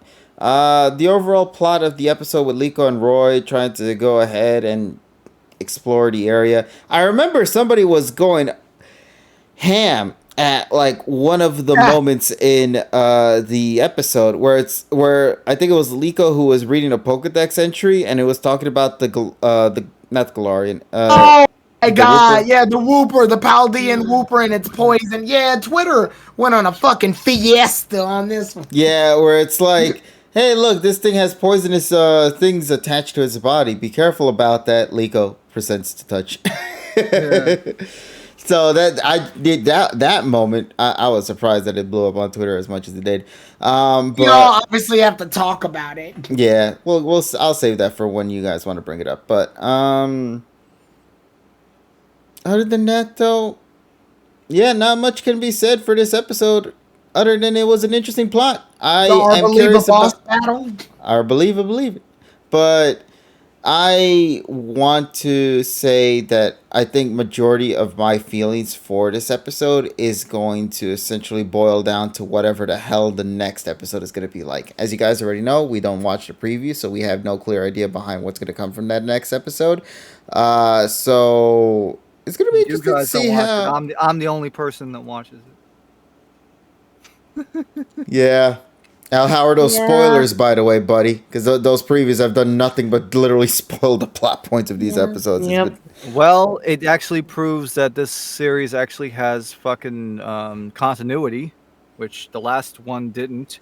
So yeah, yeah. I'll give it that. I just wish it wasn't shat in our faces on the spoilers, though. That, like, you gain one thing at the cost of something else. God damn it. Like continuity at my own pace that I can control. That's why you pause right at the end of the Also, peak I of frame. watch it. Also, I watch it because the end sponsor plugs actually have some interesting text. Yes. But we will not share that right now. One thing I do want to mention real quick, score-wise, if I had to give it a score, I would say a solid 7.5 out of 10 for me personally. I found it to still be enjoyable. Nothing mind-blowing, but a majority of my thoughts on it are really going to boil down to seeing how the next episode is going to play out. So that's my take overall. What do you guys say we go and move it on to the next person in this said area? I'm gonna pass it on to, let's see who we got here for today. You know what, Polly? I'll pass it on to you first. What are your thoughts on the latest episode of the Pocket Monsters Horizon anime? Well, first of all, chat, I actually did my homework this week, and She understood the assignment. I watched 6 episodes of Horizons on double speed. Wait, double speed? Because I had 2 hours. It was already it was like 7:30. I mean, I guess you can do that if you skip the intros and the outros. Yeah, I skipped the intro. I skimmed through the outro because I wanted to see who they picked to sing. So yeah, I actually started with an episode that I realized halfway through, oh, I've watched this already. It's the one where they're still basically Roy, officially captures Fuecoco and they set off. And then the next one, Dot was introduced, and that's kind of where I'd left off because I hadn't seen Dot yet. So it was cool seeing her. And Paldea. I love Paldea in the anime. Like it's I don't know. There's always that kind of magic of seeing a region animated for the first time. Like, I felt that way with XY and well, yeah. Lola, not really Geller, but we move. And yeah, so 6 episodes. My brain is a little bit fried. So, and it's kind of all one blur for me, but I can say this specific episode, I enjoyed. Kevin, you read my mind, honestly, because I was also going to say I was really intrigued by the whole thing with Molly, especially starting from the kind of cryptic phone conversation that she had in the beginning, and how that was, it's like, oh, okay, this is included in the episode. It's not just a random side conversation for humor. It's actually sounds sort of serious, so it must mean something. And then sort of going on later in the episode to explain why she's, I assume, no longer a Nurse Joy, or hasn't followed her dream of following her family's footsteps and being a doctor and stepping foot in a Pokemon Center. So all that's really, really interesting to me. But you literally read my mind when I was gonna say that, like, I wish that they had just saved some of it, like made some of it a mystery instead of all kind of worm vomiting it in one up in the entire, like, by the end of the episode we kind of know her backstory. Now, I mean, I could be wrong, and they hopefully will flesh that out more as we go along, because it was definitely unexpected. Like, I was not expecting for the Rising Volteckers at all to be fleshed out the way they have started to be. I thought really, like, Friede was going to be the main focus, and then you get kind of like comedic tidbits here and there, which we do get that, but like it seems like they're gonna, at least with starting with Molly and sort of with Dot, slowly fleshing out everybody on the airship. And I hope they do the same for some of the other characters, especially Orla, because I really like Orla.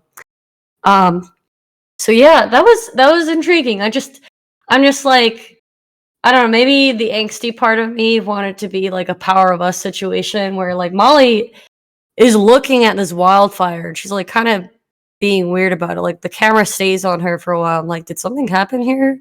Is that why she doesn't go into a Pokemon Center? Or she's, she talk about how she didn't stick with her dream or of being a doctor or nurse or what have you, because of the thought of wild Pokemon being helpless out in the wild and being uncared for, whereas people who typically have Pokemon as trainers are able to, contact Pokemon centers or get them to the Pokemon Center, whereas wild Pokemon are obviously left out to sort of fend for themselves. So that's definitely understandable, but is that the entire reason that she is sort of avoidant of Pokemon centers and this whole thing and her family as a whole?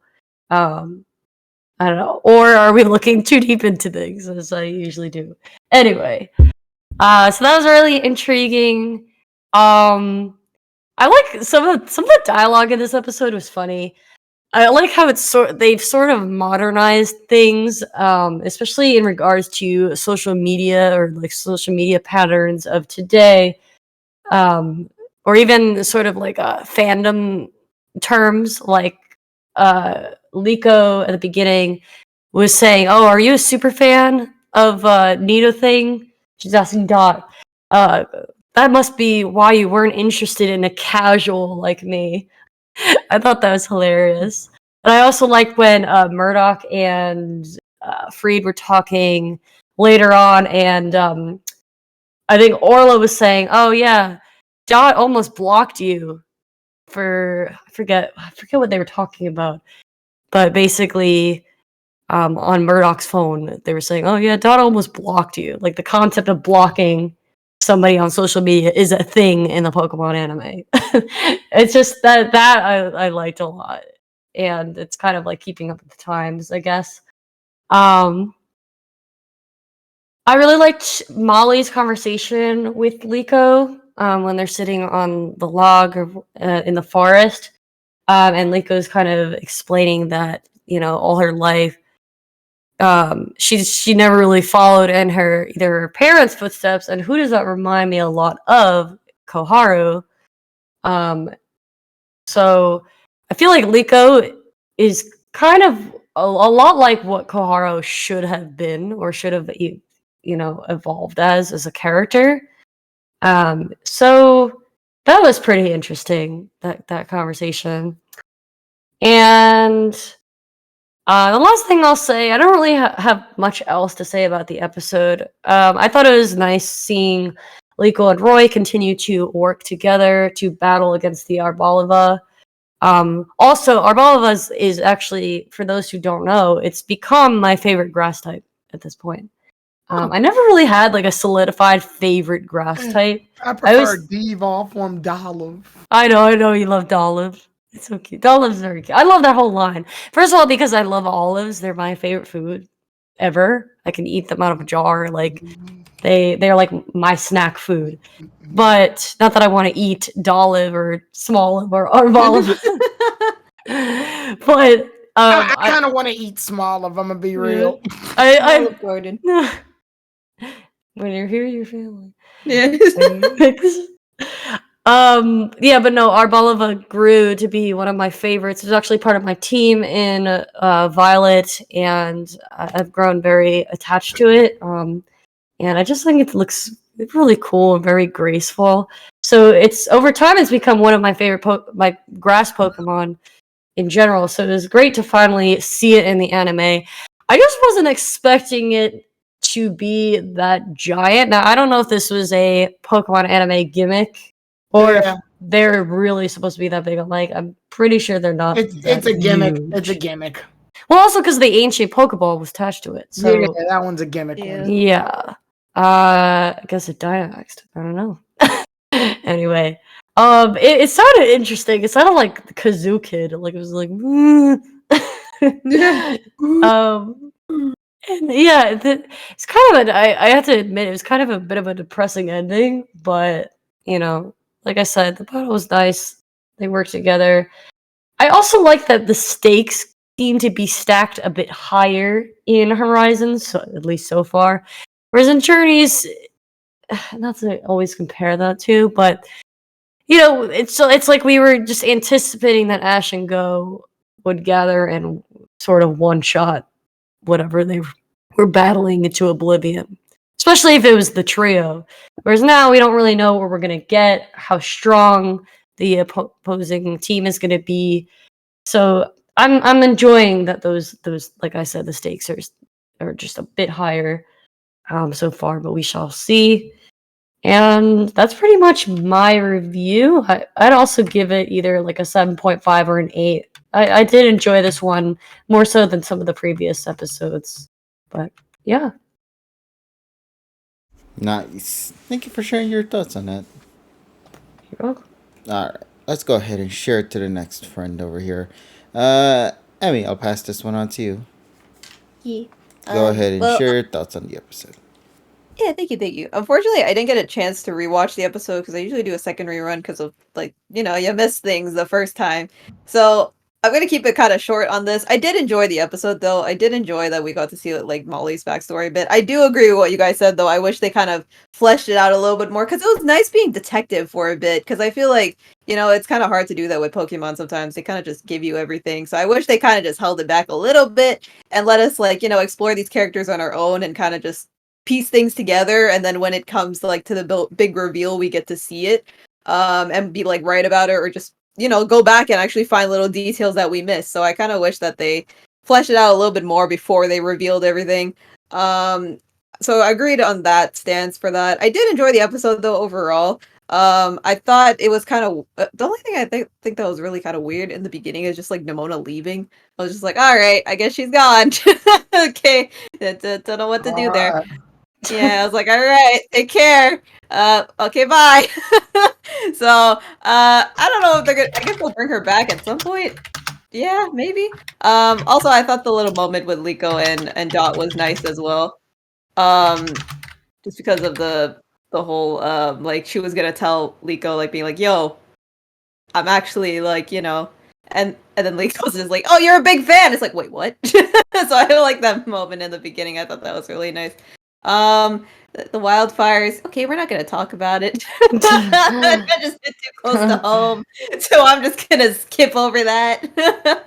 I wish we had a little bit more of Captain Pikachu in this episode. I think that just needs to be in every episode. I love Fuecoco. Fuecoco's great. I just love this Pokemon's just gonna be comedy for this entire series. I already know. Springs was really cute. The Wooper, great. I felt so bad for the Wooper. The poor little Wooper. He needed some hydration. He needed some water. He needed some core water. It's just he needed something. Yeah, I really need to rewatch this episode because I don't remember things. It's really bad. I really need to rewatch things because that's what I do. I rewatch it the second time. What do we hire you for? I know. I'm like, I didn't have time today, unfortunately. It's been chaotic, but it's okay. Next time I'm gonna get a goldfish to review the episode. It remembered more. Yeah, you know what? I feel like the goldfish would do Hey, the goldfish from I Am Fish. More than me in the past few weeks. me slipping. Don't worry. I'll be back to rewatching the episodes twice next week, hopefully. And then of course we end on a cliffhanger, so we're gonna see what happens next. But I did enjoy the episode. As of the whys, I'm pretty sure you guys have already said it. So 7.8 out of 10. Yeah, cool. There we go. I want that score. Why too much water like that? Because she wants too much water to put out the wildfires. Yes. Oh my god! Exactly. Yeah, that was an awful review. I'm so sorry, guys. I'm so sorry. I did like it though. I liked it. I promise. Okay. Still though, I appreciate the review though, Emily. So. Don't. What the fuck was that? Well, all right. At least it was something around the lines. I think it was something like Spriggs is cute and Friede is hot or something like that. I think to make a short story. Amy, can you meet me in my office real quick? Okay. What the fuck was that, huh? you trying to ruin our reputation, huh? Here, I brought you some core water. No, here. Just take it. I wanted that on my desk by 9 a.m. We are the PokéPod. Do you understand me? Listen, it's been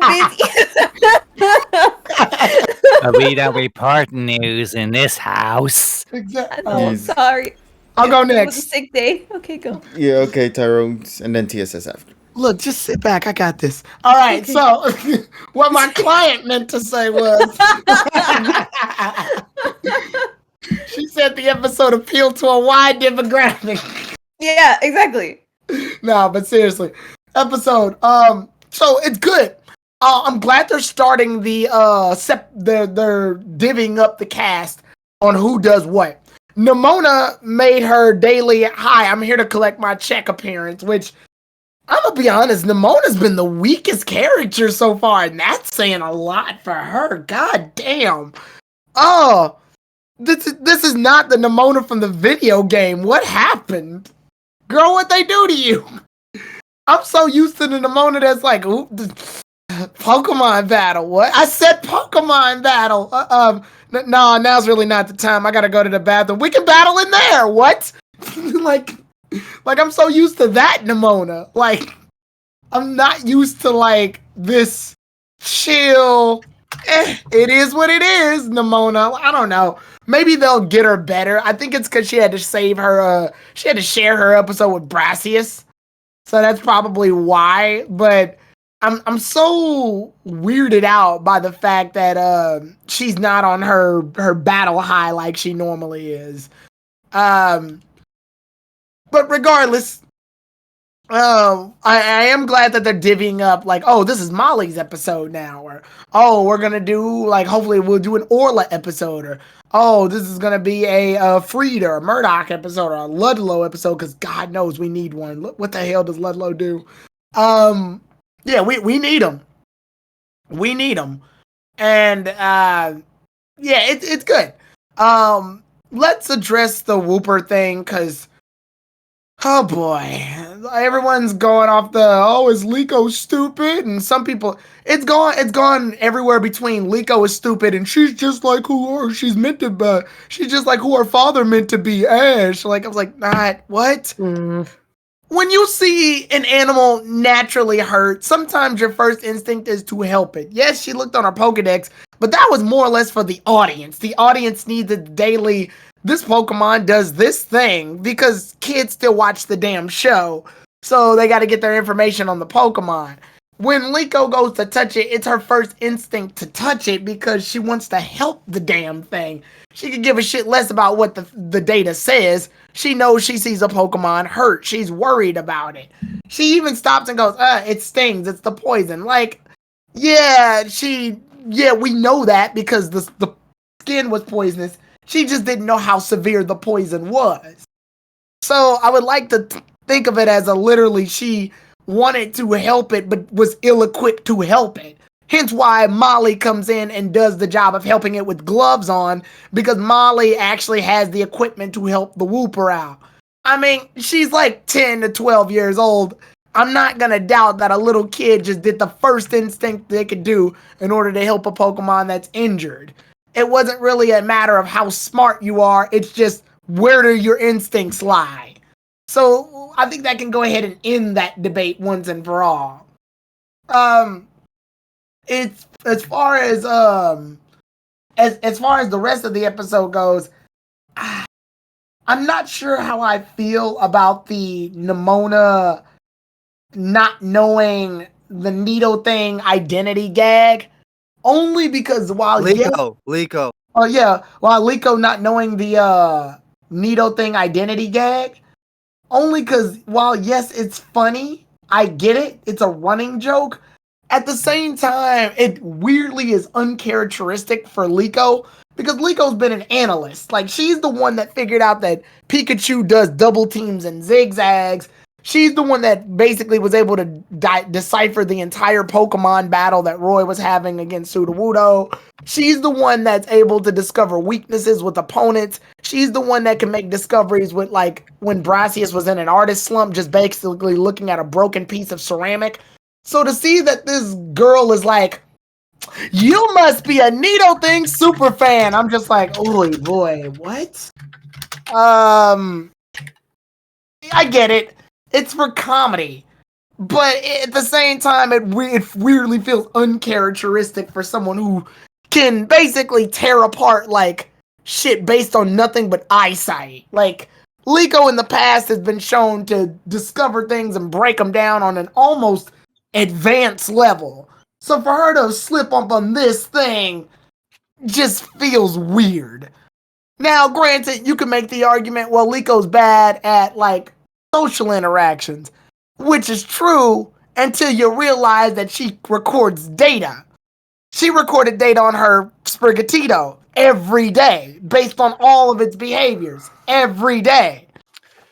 So the fact that she's not keeping a diary on everything that's happening to her, and then compiling all those notes into, like, a conclusion, baffles me.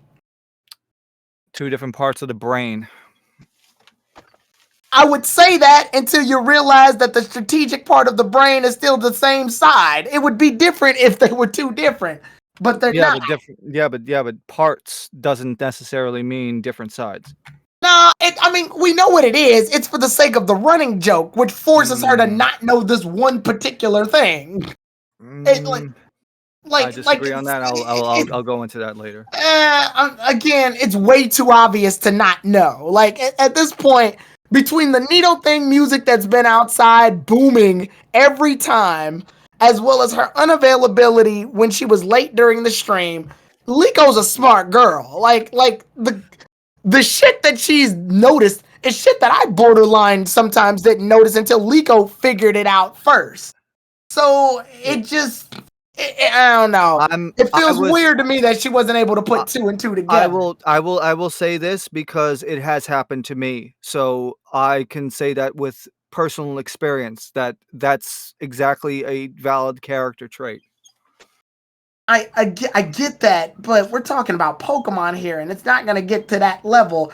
Like, Pokemon's not thinking about that one specific thing. Pokemon's, it's Pokemon. It's a very... Well, Pokemon, to be fair, tackled Bell, so, I mean, in Black and White, it's best wishes. It does. I'm just saying this is the one situation where it definitely feels odd, especially considering the fact that they're trying to hold on to this one, but can barely hold on to the Molly Nurse Joy secret. Like, so it's like even in that situation where Molly is, well, we made speculation that Molly could be a Nurse Joy, or at least an old Nurse Joy that abandoned her post. The show spills most of that, then which holds some of the information conveniently, only to spill some of it again and then hold it back. It's very clear that when it comes to secrets in Pokemon Horizons, they're like anywhere between pending and subsiding to like, we'll hold this off unless it's absolutely necessary, but we'll make it extremely obvious as we go down the line. Like carrying plot twists and secrets is Horizon's like mixed bag situation from what I'm seeing so far. And again, I get it. And I even explained this when we were doing the impressions to when Zach and I were doing the first impression stream earlier today. This is a show for kids, so obviously they can't make the mysteries too damn hard.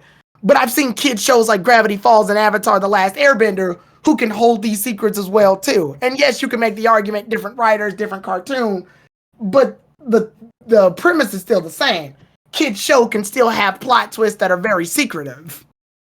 So I don't know. No matter how many ways you look at it, it's not a terrible thing that ruins the entire episode or the series for that matter. It's just an odd running gag that's used in order to keep us laughing, but to be extremely obvious to the point where anybody with actual eyes can see the solutions.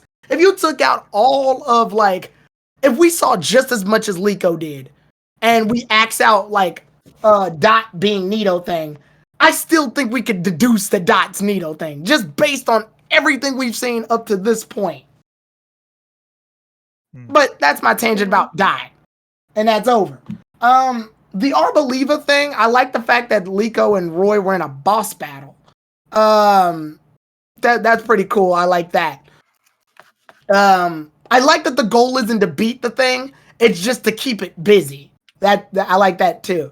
I like that Liko and Roy are in this situation now where they know they're not strong enough to beat boss Pokemon, but they can keep them busy in like an RPG situation. And I think Molly's healing Wooper while that's all happening. Yeah. So it works out. I like that. I like that use of teamwork that's done for them. The ancient Pokeball. I said this when I was doing the stream with Zach. I'm mixed on it. I like the fact that the ancient Pokeball obviously is going to carry some form of a mystery, but at the same time I look at it and I go, wait a minute.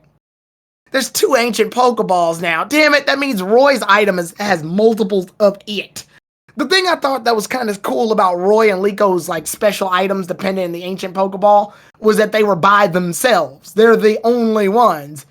Then I look and I see there's other ancient Pokeballs. I'm like, oh, okay, this thing ain't special anymore. There's more of it. And I'm sure it'll be like a quest to find them all or whatever. But I'm looking at it going, there's a duplicate of it. Like, well, Roy's item isn't that special anymore. Like, it's part of the mystery of the ancient Pokeball was trying to, figure out more about the ancient Pokeball.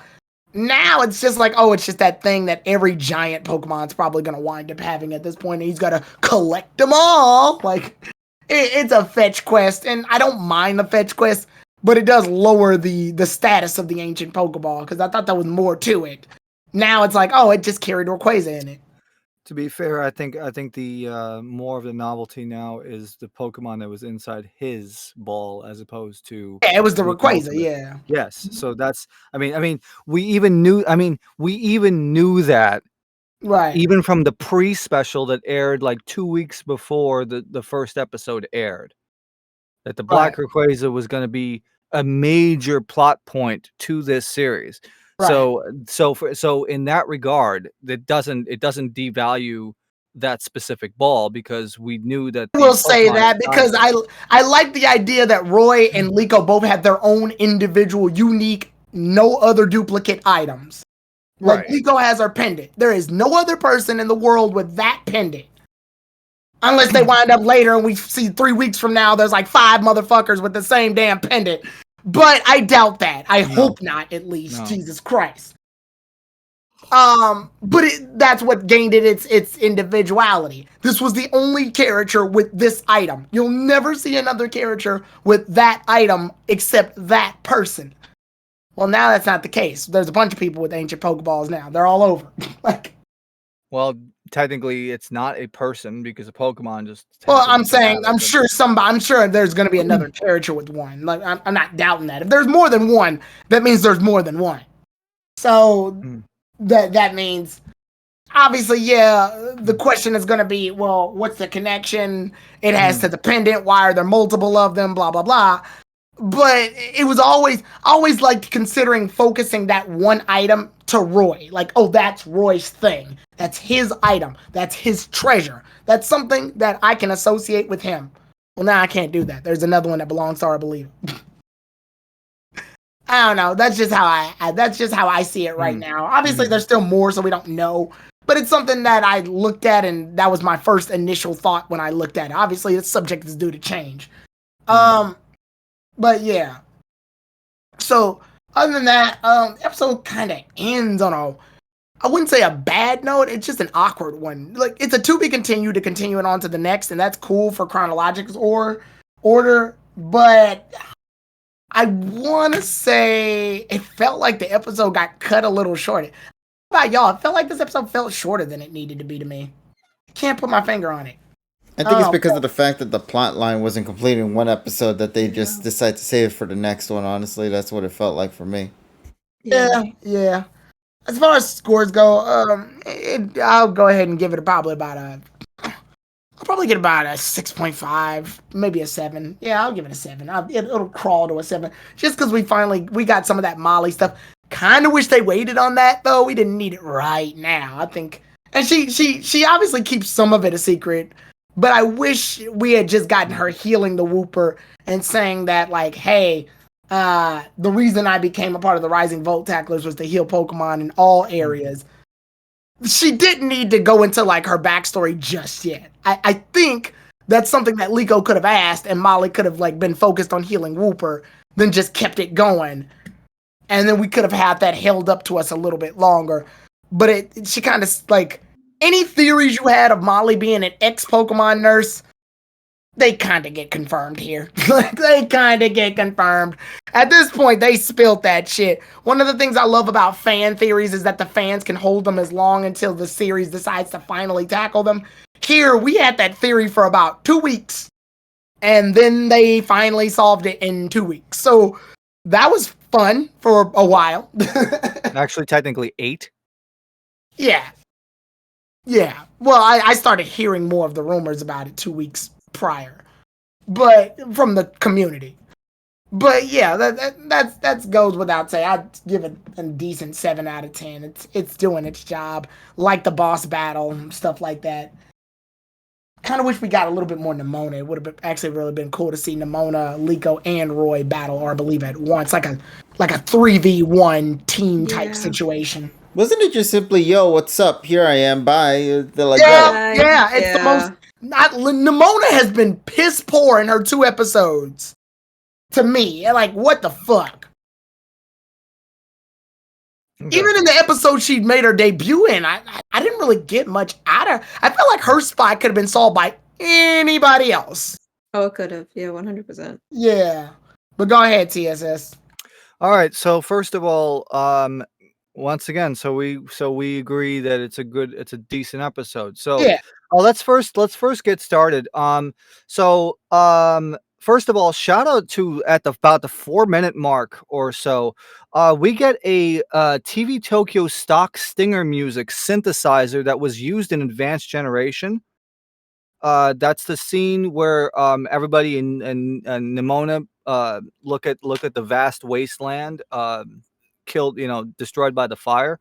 That little synth that synth stinger was used in Advanced Generation. So first of all, that gave me memories floating into my head. Also hearing Sabonia original VA, the original Seiyu.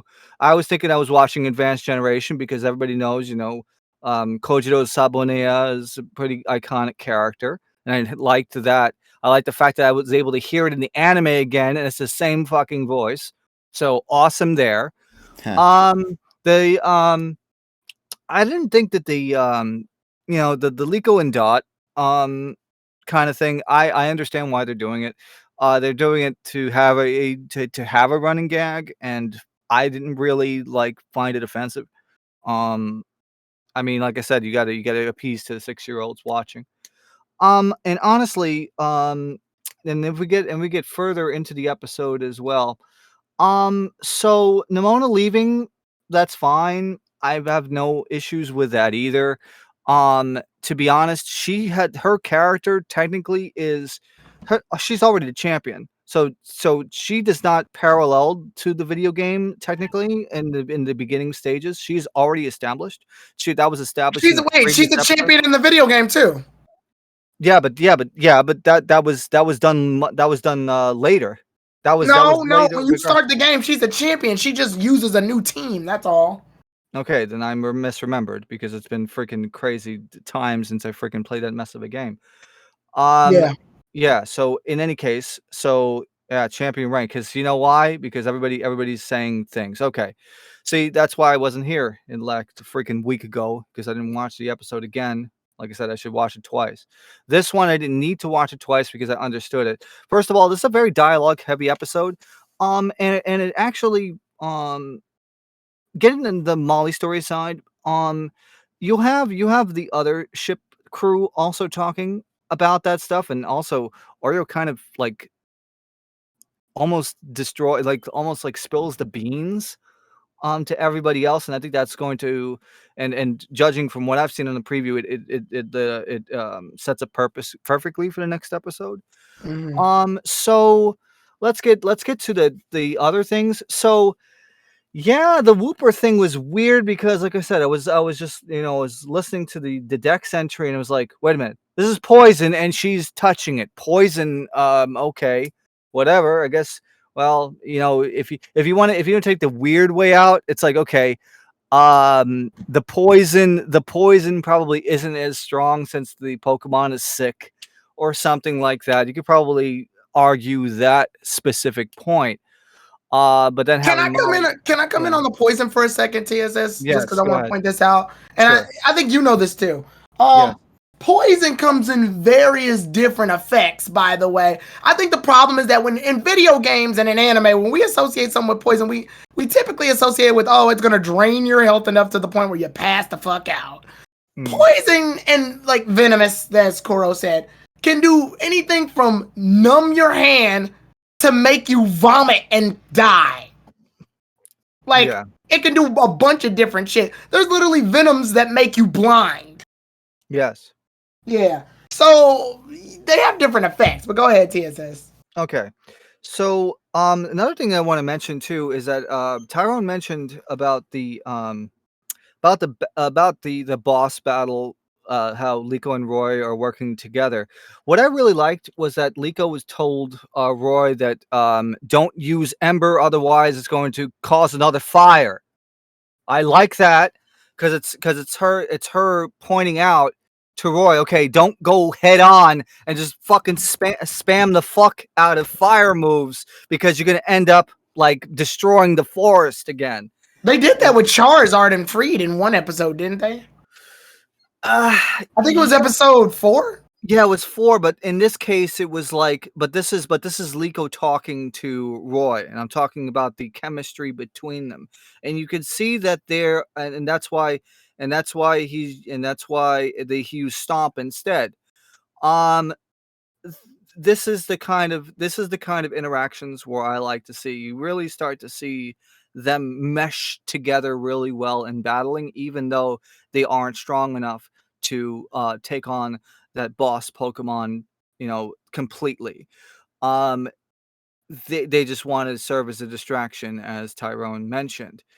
Um, so Molly's a weird case because we do find out a lot. I mean, yeah, you can connect the dots and you can do all this stuff, but also she doesn't you really don't like get all of the details. You get like maybe I want to say 60% of what's going on. And I think considering that this is the first part of the story, because technically, like I said, this is as mentioned before, there's going to be multiple sections to this anime, and this is just the start of the adventure. So once these beginning stages end, I would imagine that all of the characters on the ship would have their characters fleshed out to a certain degree. So to have Molly's story play out as it is, and especially considering that she's hanging out with Liko more, and presented in this way, I thought it was great character building. So in addition to that, we also see, like I said, the ball, the ancient Pokeball. So again, that gives us more questions to answer, because it's like, okay, why does this random Pokemon have it? And why isn't there like a trainer or something? So that leaves more questions to be answered than when it meets the eye. And I can't wait to see what's going on there. The episode ending where it is, when you see the preview, and I know you guys don't watch the preview, it makes a lot of sense. So I thought it ended pretty well, considering, because we're gonna have the crew interact most likely, and this is and as I mentioned at the beginning, or not the beginning of this broadcast, but a little while ago, this is the first series since like really realistically Diamond and Pearl that I actually see a long-term cohesive story, as in terms of episode to episode continuity. So I give it that much praise, because the things that the funny thing is, this whole Wooper thing, it could have been a freaking filler, right? In a quote unquote normal Pokemon episode Yeah. in an anime. But they took a lot of elements, and unlike the previous series, they actually progressed. They found a way to take something that's essentially has a filler plot element and make it so that it pushes the continuity of the show. Already And imagine it. If we steal this Whooper, the boss will be able to use its poison to do blah blah blah blah blah. Then or no, or it's just character to date XYZ whatever, and it's just it'll end like it ended like it began. I like the fact that this is a cliffhanger because it sets up for the next episode. Um, but also to have the story elements. The only thing I didn't really like, though, is that the first like 6 or 7 minutes, it's a little bit too slow in the pace, because we cut a lot to the ship. And well, the dot segment was fine, but I would say that maybe they spent a little bit too much time in the cut and in the camera cuts on the ship. But aside from that, the last like 2/3 or 3/4 of the episode is fine. And also we have Murdoch doing the ending, which again, he fails. I like his ending the most because the way that he catastrophically fails on his rap ending, that's great. So, if I had to give this a score, it's really good. I will give this one an 8.6 out of 10, and that is my review. It's really good. I liked the story progression and the pacing in the latter 3/4 of the episode, and the way that we have Dot and Liko progression. We have Roy and Liko progression. We have Molly progression, and we have Molly and Liko progression in the same episode, as well as more progression in terms of the ancient Pokeball. So you have already 5 plot points that are being that have been advanced in an episode that's wrapped around what would be considered a filler plot. So 8.6. Go ahead, KG. Alrighty then. I believe with that being said, we've concluded everyone's exciting reviews for the latest episode of the Pocket Monsters Horizon anime. So there we go, peeps. That is our thoughts. Now, how will things play out? Well, I guess we'll find out when the next episode drops. And of course, just like what Navy did in the chat, if you guys have a score that you would like to give for this week's episode of the Pokemon Horizons anime, you are more than welcome to share them right now in the chat box as well, so we can see what thoughts you guys have to offer for that. And I'm kind of curious to see what kind of score you'll have by the time this whole whatever arc we're in right now will be with that. So, yeah, kind of curious to see how things are going to play out. Everybody has very interesting expectations for this episode, and just mostly from the plot points. It's just a matter now of waiting to see how they intend to deliver it this upcoming week. In the meantime, though, I don't think there's anything else that needs to be addressed in the time, or I believe we're pretty much done right now, right? I think that's about it. Yep. At this point, yes. So let's go ahead and wrap things up then for tonight. Because I will be honest, I am also feeling asleep right now as well. So I know some people here usually also feel the sleep around this time zone too. So this is the perfect opportunity for us to go ahead and wrap things up for tonight. We hope you guys enjoyed tonight's session of the PokéPod Masters Podcast. Thanks again, everybody, for tuning in. As always, ladies and gents, if you guys want to go ahead and watch us, you can go ahead and do so every Monday night at 9 p.m. Eastern Standard Time here on twitch.tv /EDT, twitch.tv /KG Prestige. It's been a lot of fun doing this so far, and I hope you guys continue to join along with us with that, alongside our time with the anipoke watch parties we always do, and Friday nights as well, so look forward to that too. Amongst many of the other streams we have planned as well. There's a lot of fun coming through, and I hope you guys look forward to that, either from my channel, to TSS, to Emmy's, to Polly's, to whoever it might be from our crew in the pod. We hope you guys look forward to all the content that's coming up ahead in the summertime. We are in the summer after all, so let's have our fun with that. Other than that, though, is there anything else that needs to be addressed, or are we good? I believe that's it. All right, then. Thanks again, everybody, for tuning in. Now let's see our entire Nintendo Direct discussion that we had at the beginning completely be null and void by the time the tomorrow rolls by at 9 a.m. Also, one more thing before we go, because I didn't get to talk about this because I was talking, I was on the phone. You might have seen me muted a few times. Yeah. For the people that are on Android Yuzu Early Access, there is preliminary support now for G Series Mali GPUs. So if you have a MediaTek Dimensity chipset on Android, you can now try the Yuzu Early Access on Android. That right now is going for $6.99 on the Play Store. Oh shoot! Only just $6.99. Yeah, $6.99. Because the funny thing was it was actually $5.99, but I guess they raised it to $6.99. But The features.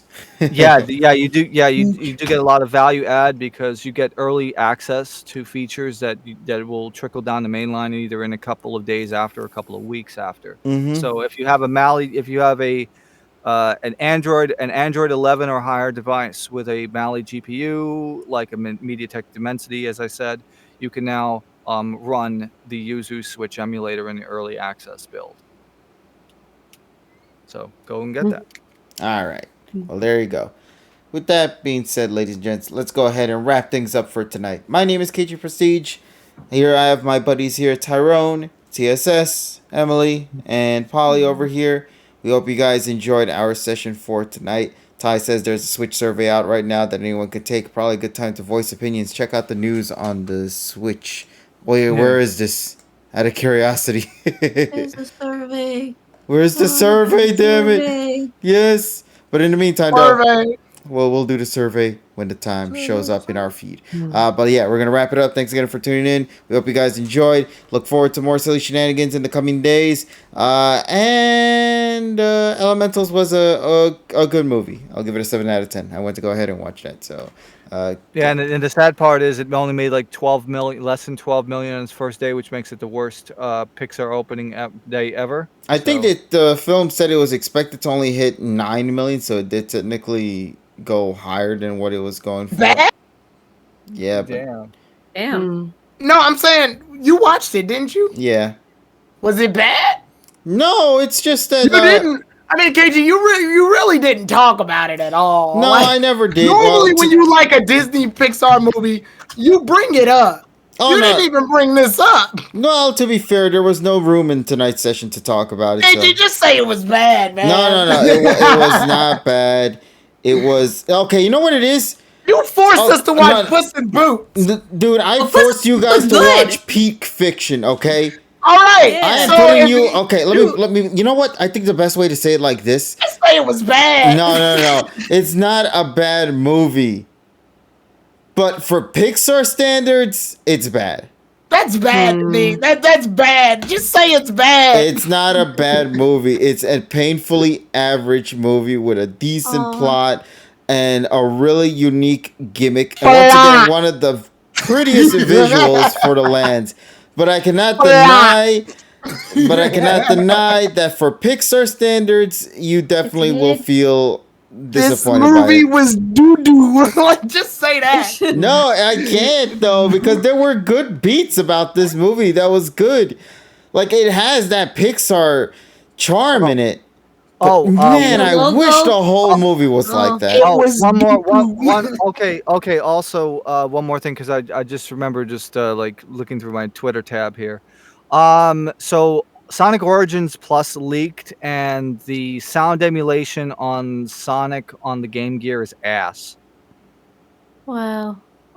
Fake stereo and a bad echo effect, and some of the sound effects sound off. Oh yeah, there was some controversy going on with Amy as well, with her. Yeah. I already said I wasn't getting that game. Everybody keeps asking, am I getting Sonic Origins Plus? I was like, no. I got Sonic 3 Air. I'm good. Exactly. Literally. If you got Sonic 3 Air, there's no reason for you to get Sonic Origins Plus. Oh yeah, I guess Amy, but whatever. Don't worry, give it some time. They'll mod it to fit it into the games. I'll play Sonic Superstars. Thank you very much. Yo, imagine if we live in a timeline when a new 2D Mario and a new 2D Sonic come around the same time this year, bro. Mario Superstars, son of a bitch. All right, legitimately though, we'll wrap it up. Yeah, let's go. So Elementals gets like maybe a solid 7.5 out of 10 from me. It was doo-doo. Which by Pixar standards, that's pretty low. Like 8 is like where you're supposed to aim for Pixar movies, and then this just barely hit the threshold. Also, did you guys know that movie was meant about racism? By the way, Really? yeah, the movie was meant to be tackling racism. You know, like Pixar movies tend to like the water people. No, it's actually the fire people. But actually, no, the water people are involved too, but not in the way you think. Normally, Pixar's always have like those themes that they have with movies. Except for Lightyear, because I don't know what the fuck Lightyear is supposed to be about. Same. But every movie usually has a theme. This one was a unique theme that I feel they failed to fully flesh out more than they should have. Because there's like a multitude of different species that exist in there, and you're only really juggling between two rather than like the 4 or 5 that they introduced in this world. And given that we'll probably never be back in this world again, that's not good. But once again, I still like a lot of the story beats and elements behind it. I just wish it was more fleshed out. I just, for a theme about that, I was hoping it would have been more fleshed out. It still got some good points. It's just, for Pixar standards, it's bad. For a movie, it's good. So there you go. That's my thoughts on it. All right. Yeah, and we'll wrap it up with that. So go ahead and watch Elementals, now available in theaters, in cinemas. Disney Pixar's Elemental. And we'll call it a night. Thanks again, everybody, for tuning in. We'll talk with all you lovelies later in whatever video we make. Take care, everyone. And as always, have yourselves a wonderful night. And you guys know the golden rules. Wash your fucking hands. Thank you, good sir. All right, Yay. now we go. Bye, everyone. Bye. No, Emily, you're okay? You're dying over here. Woo, bye. Not that.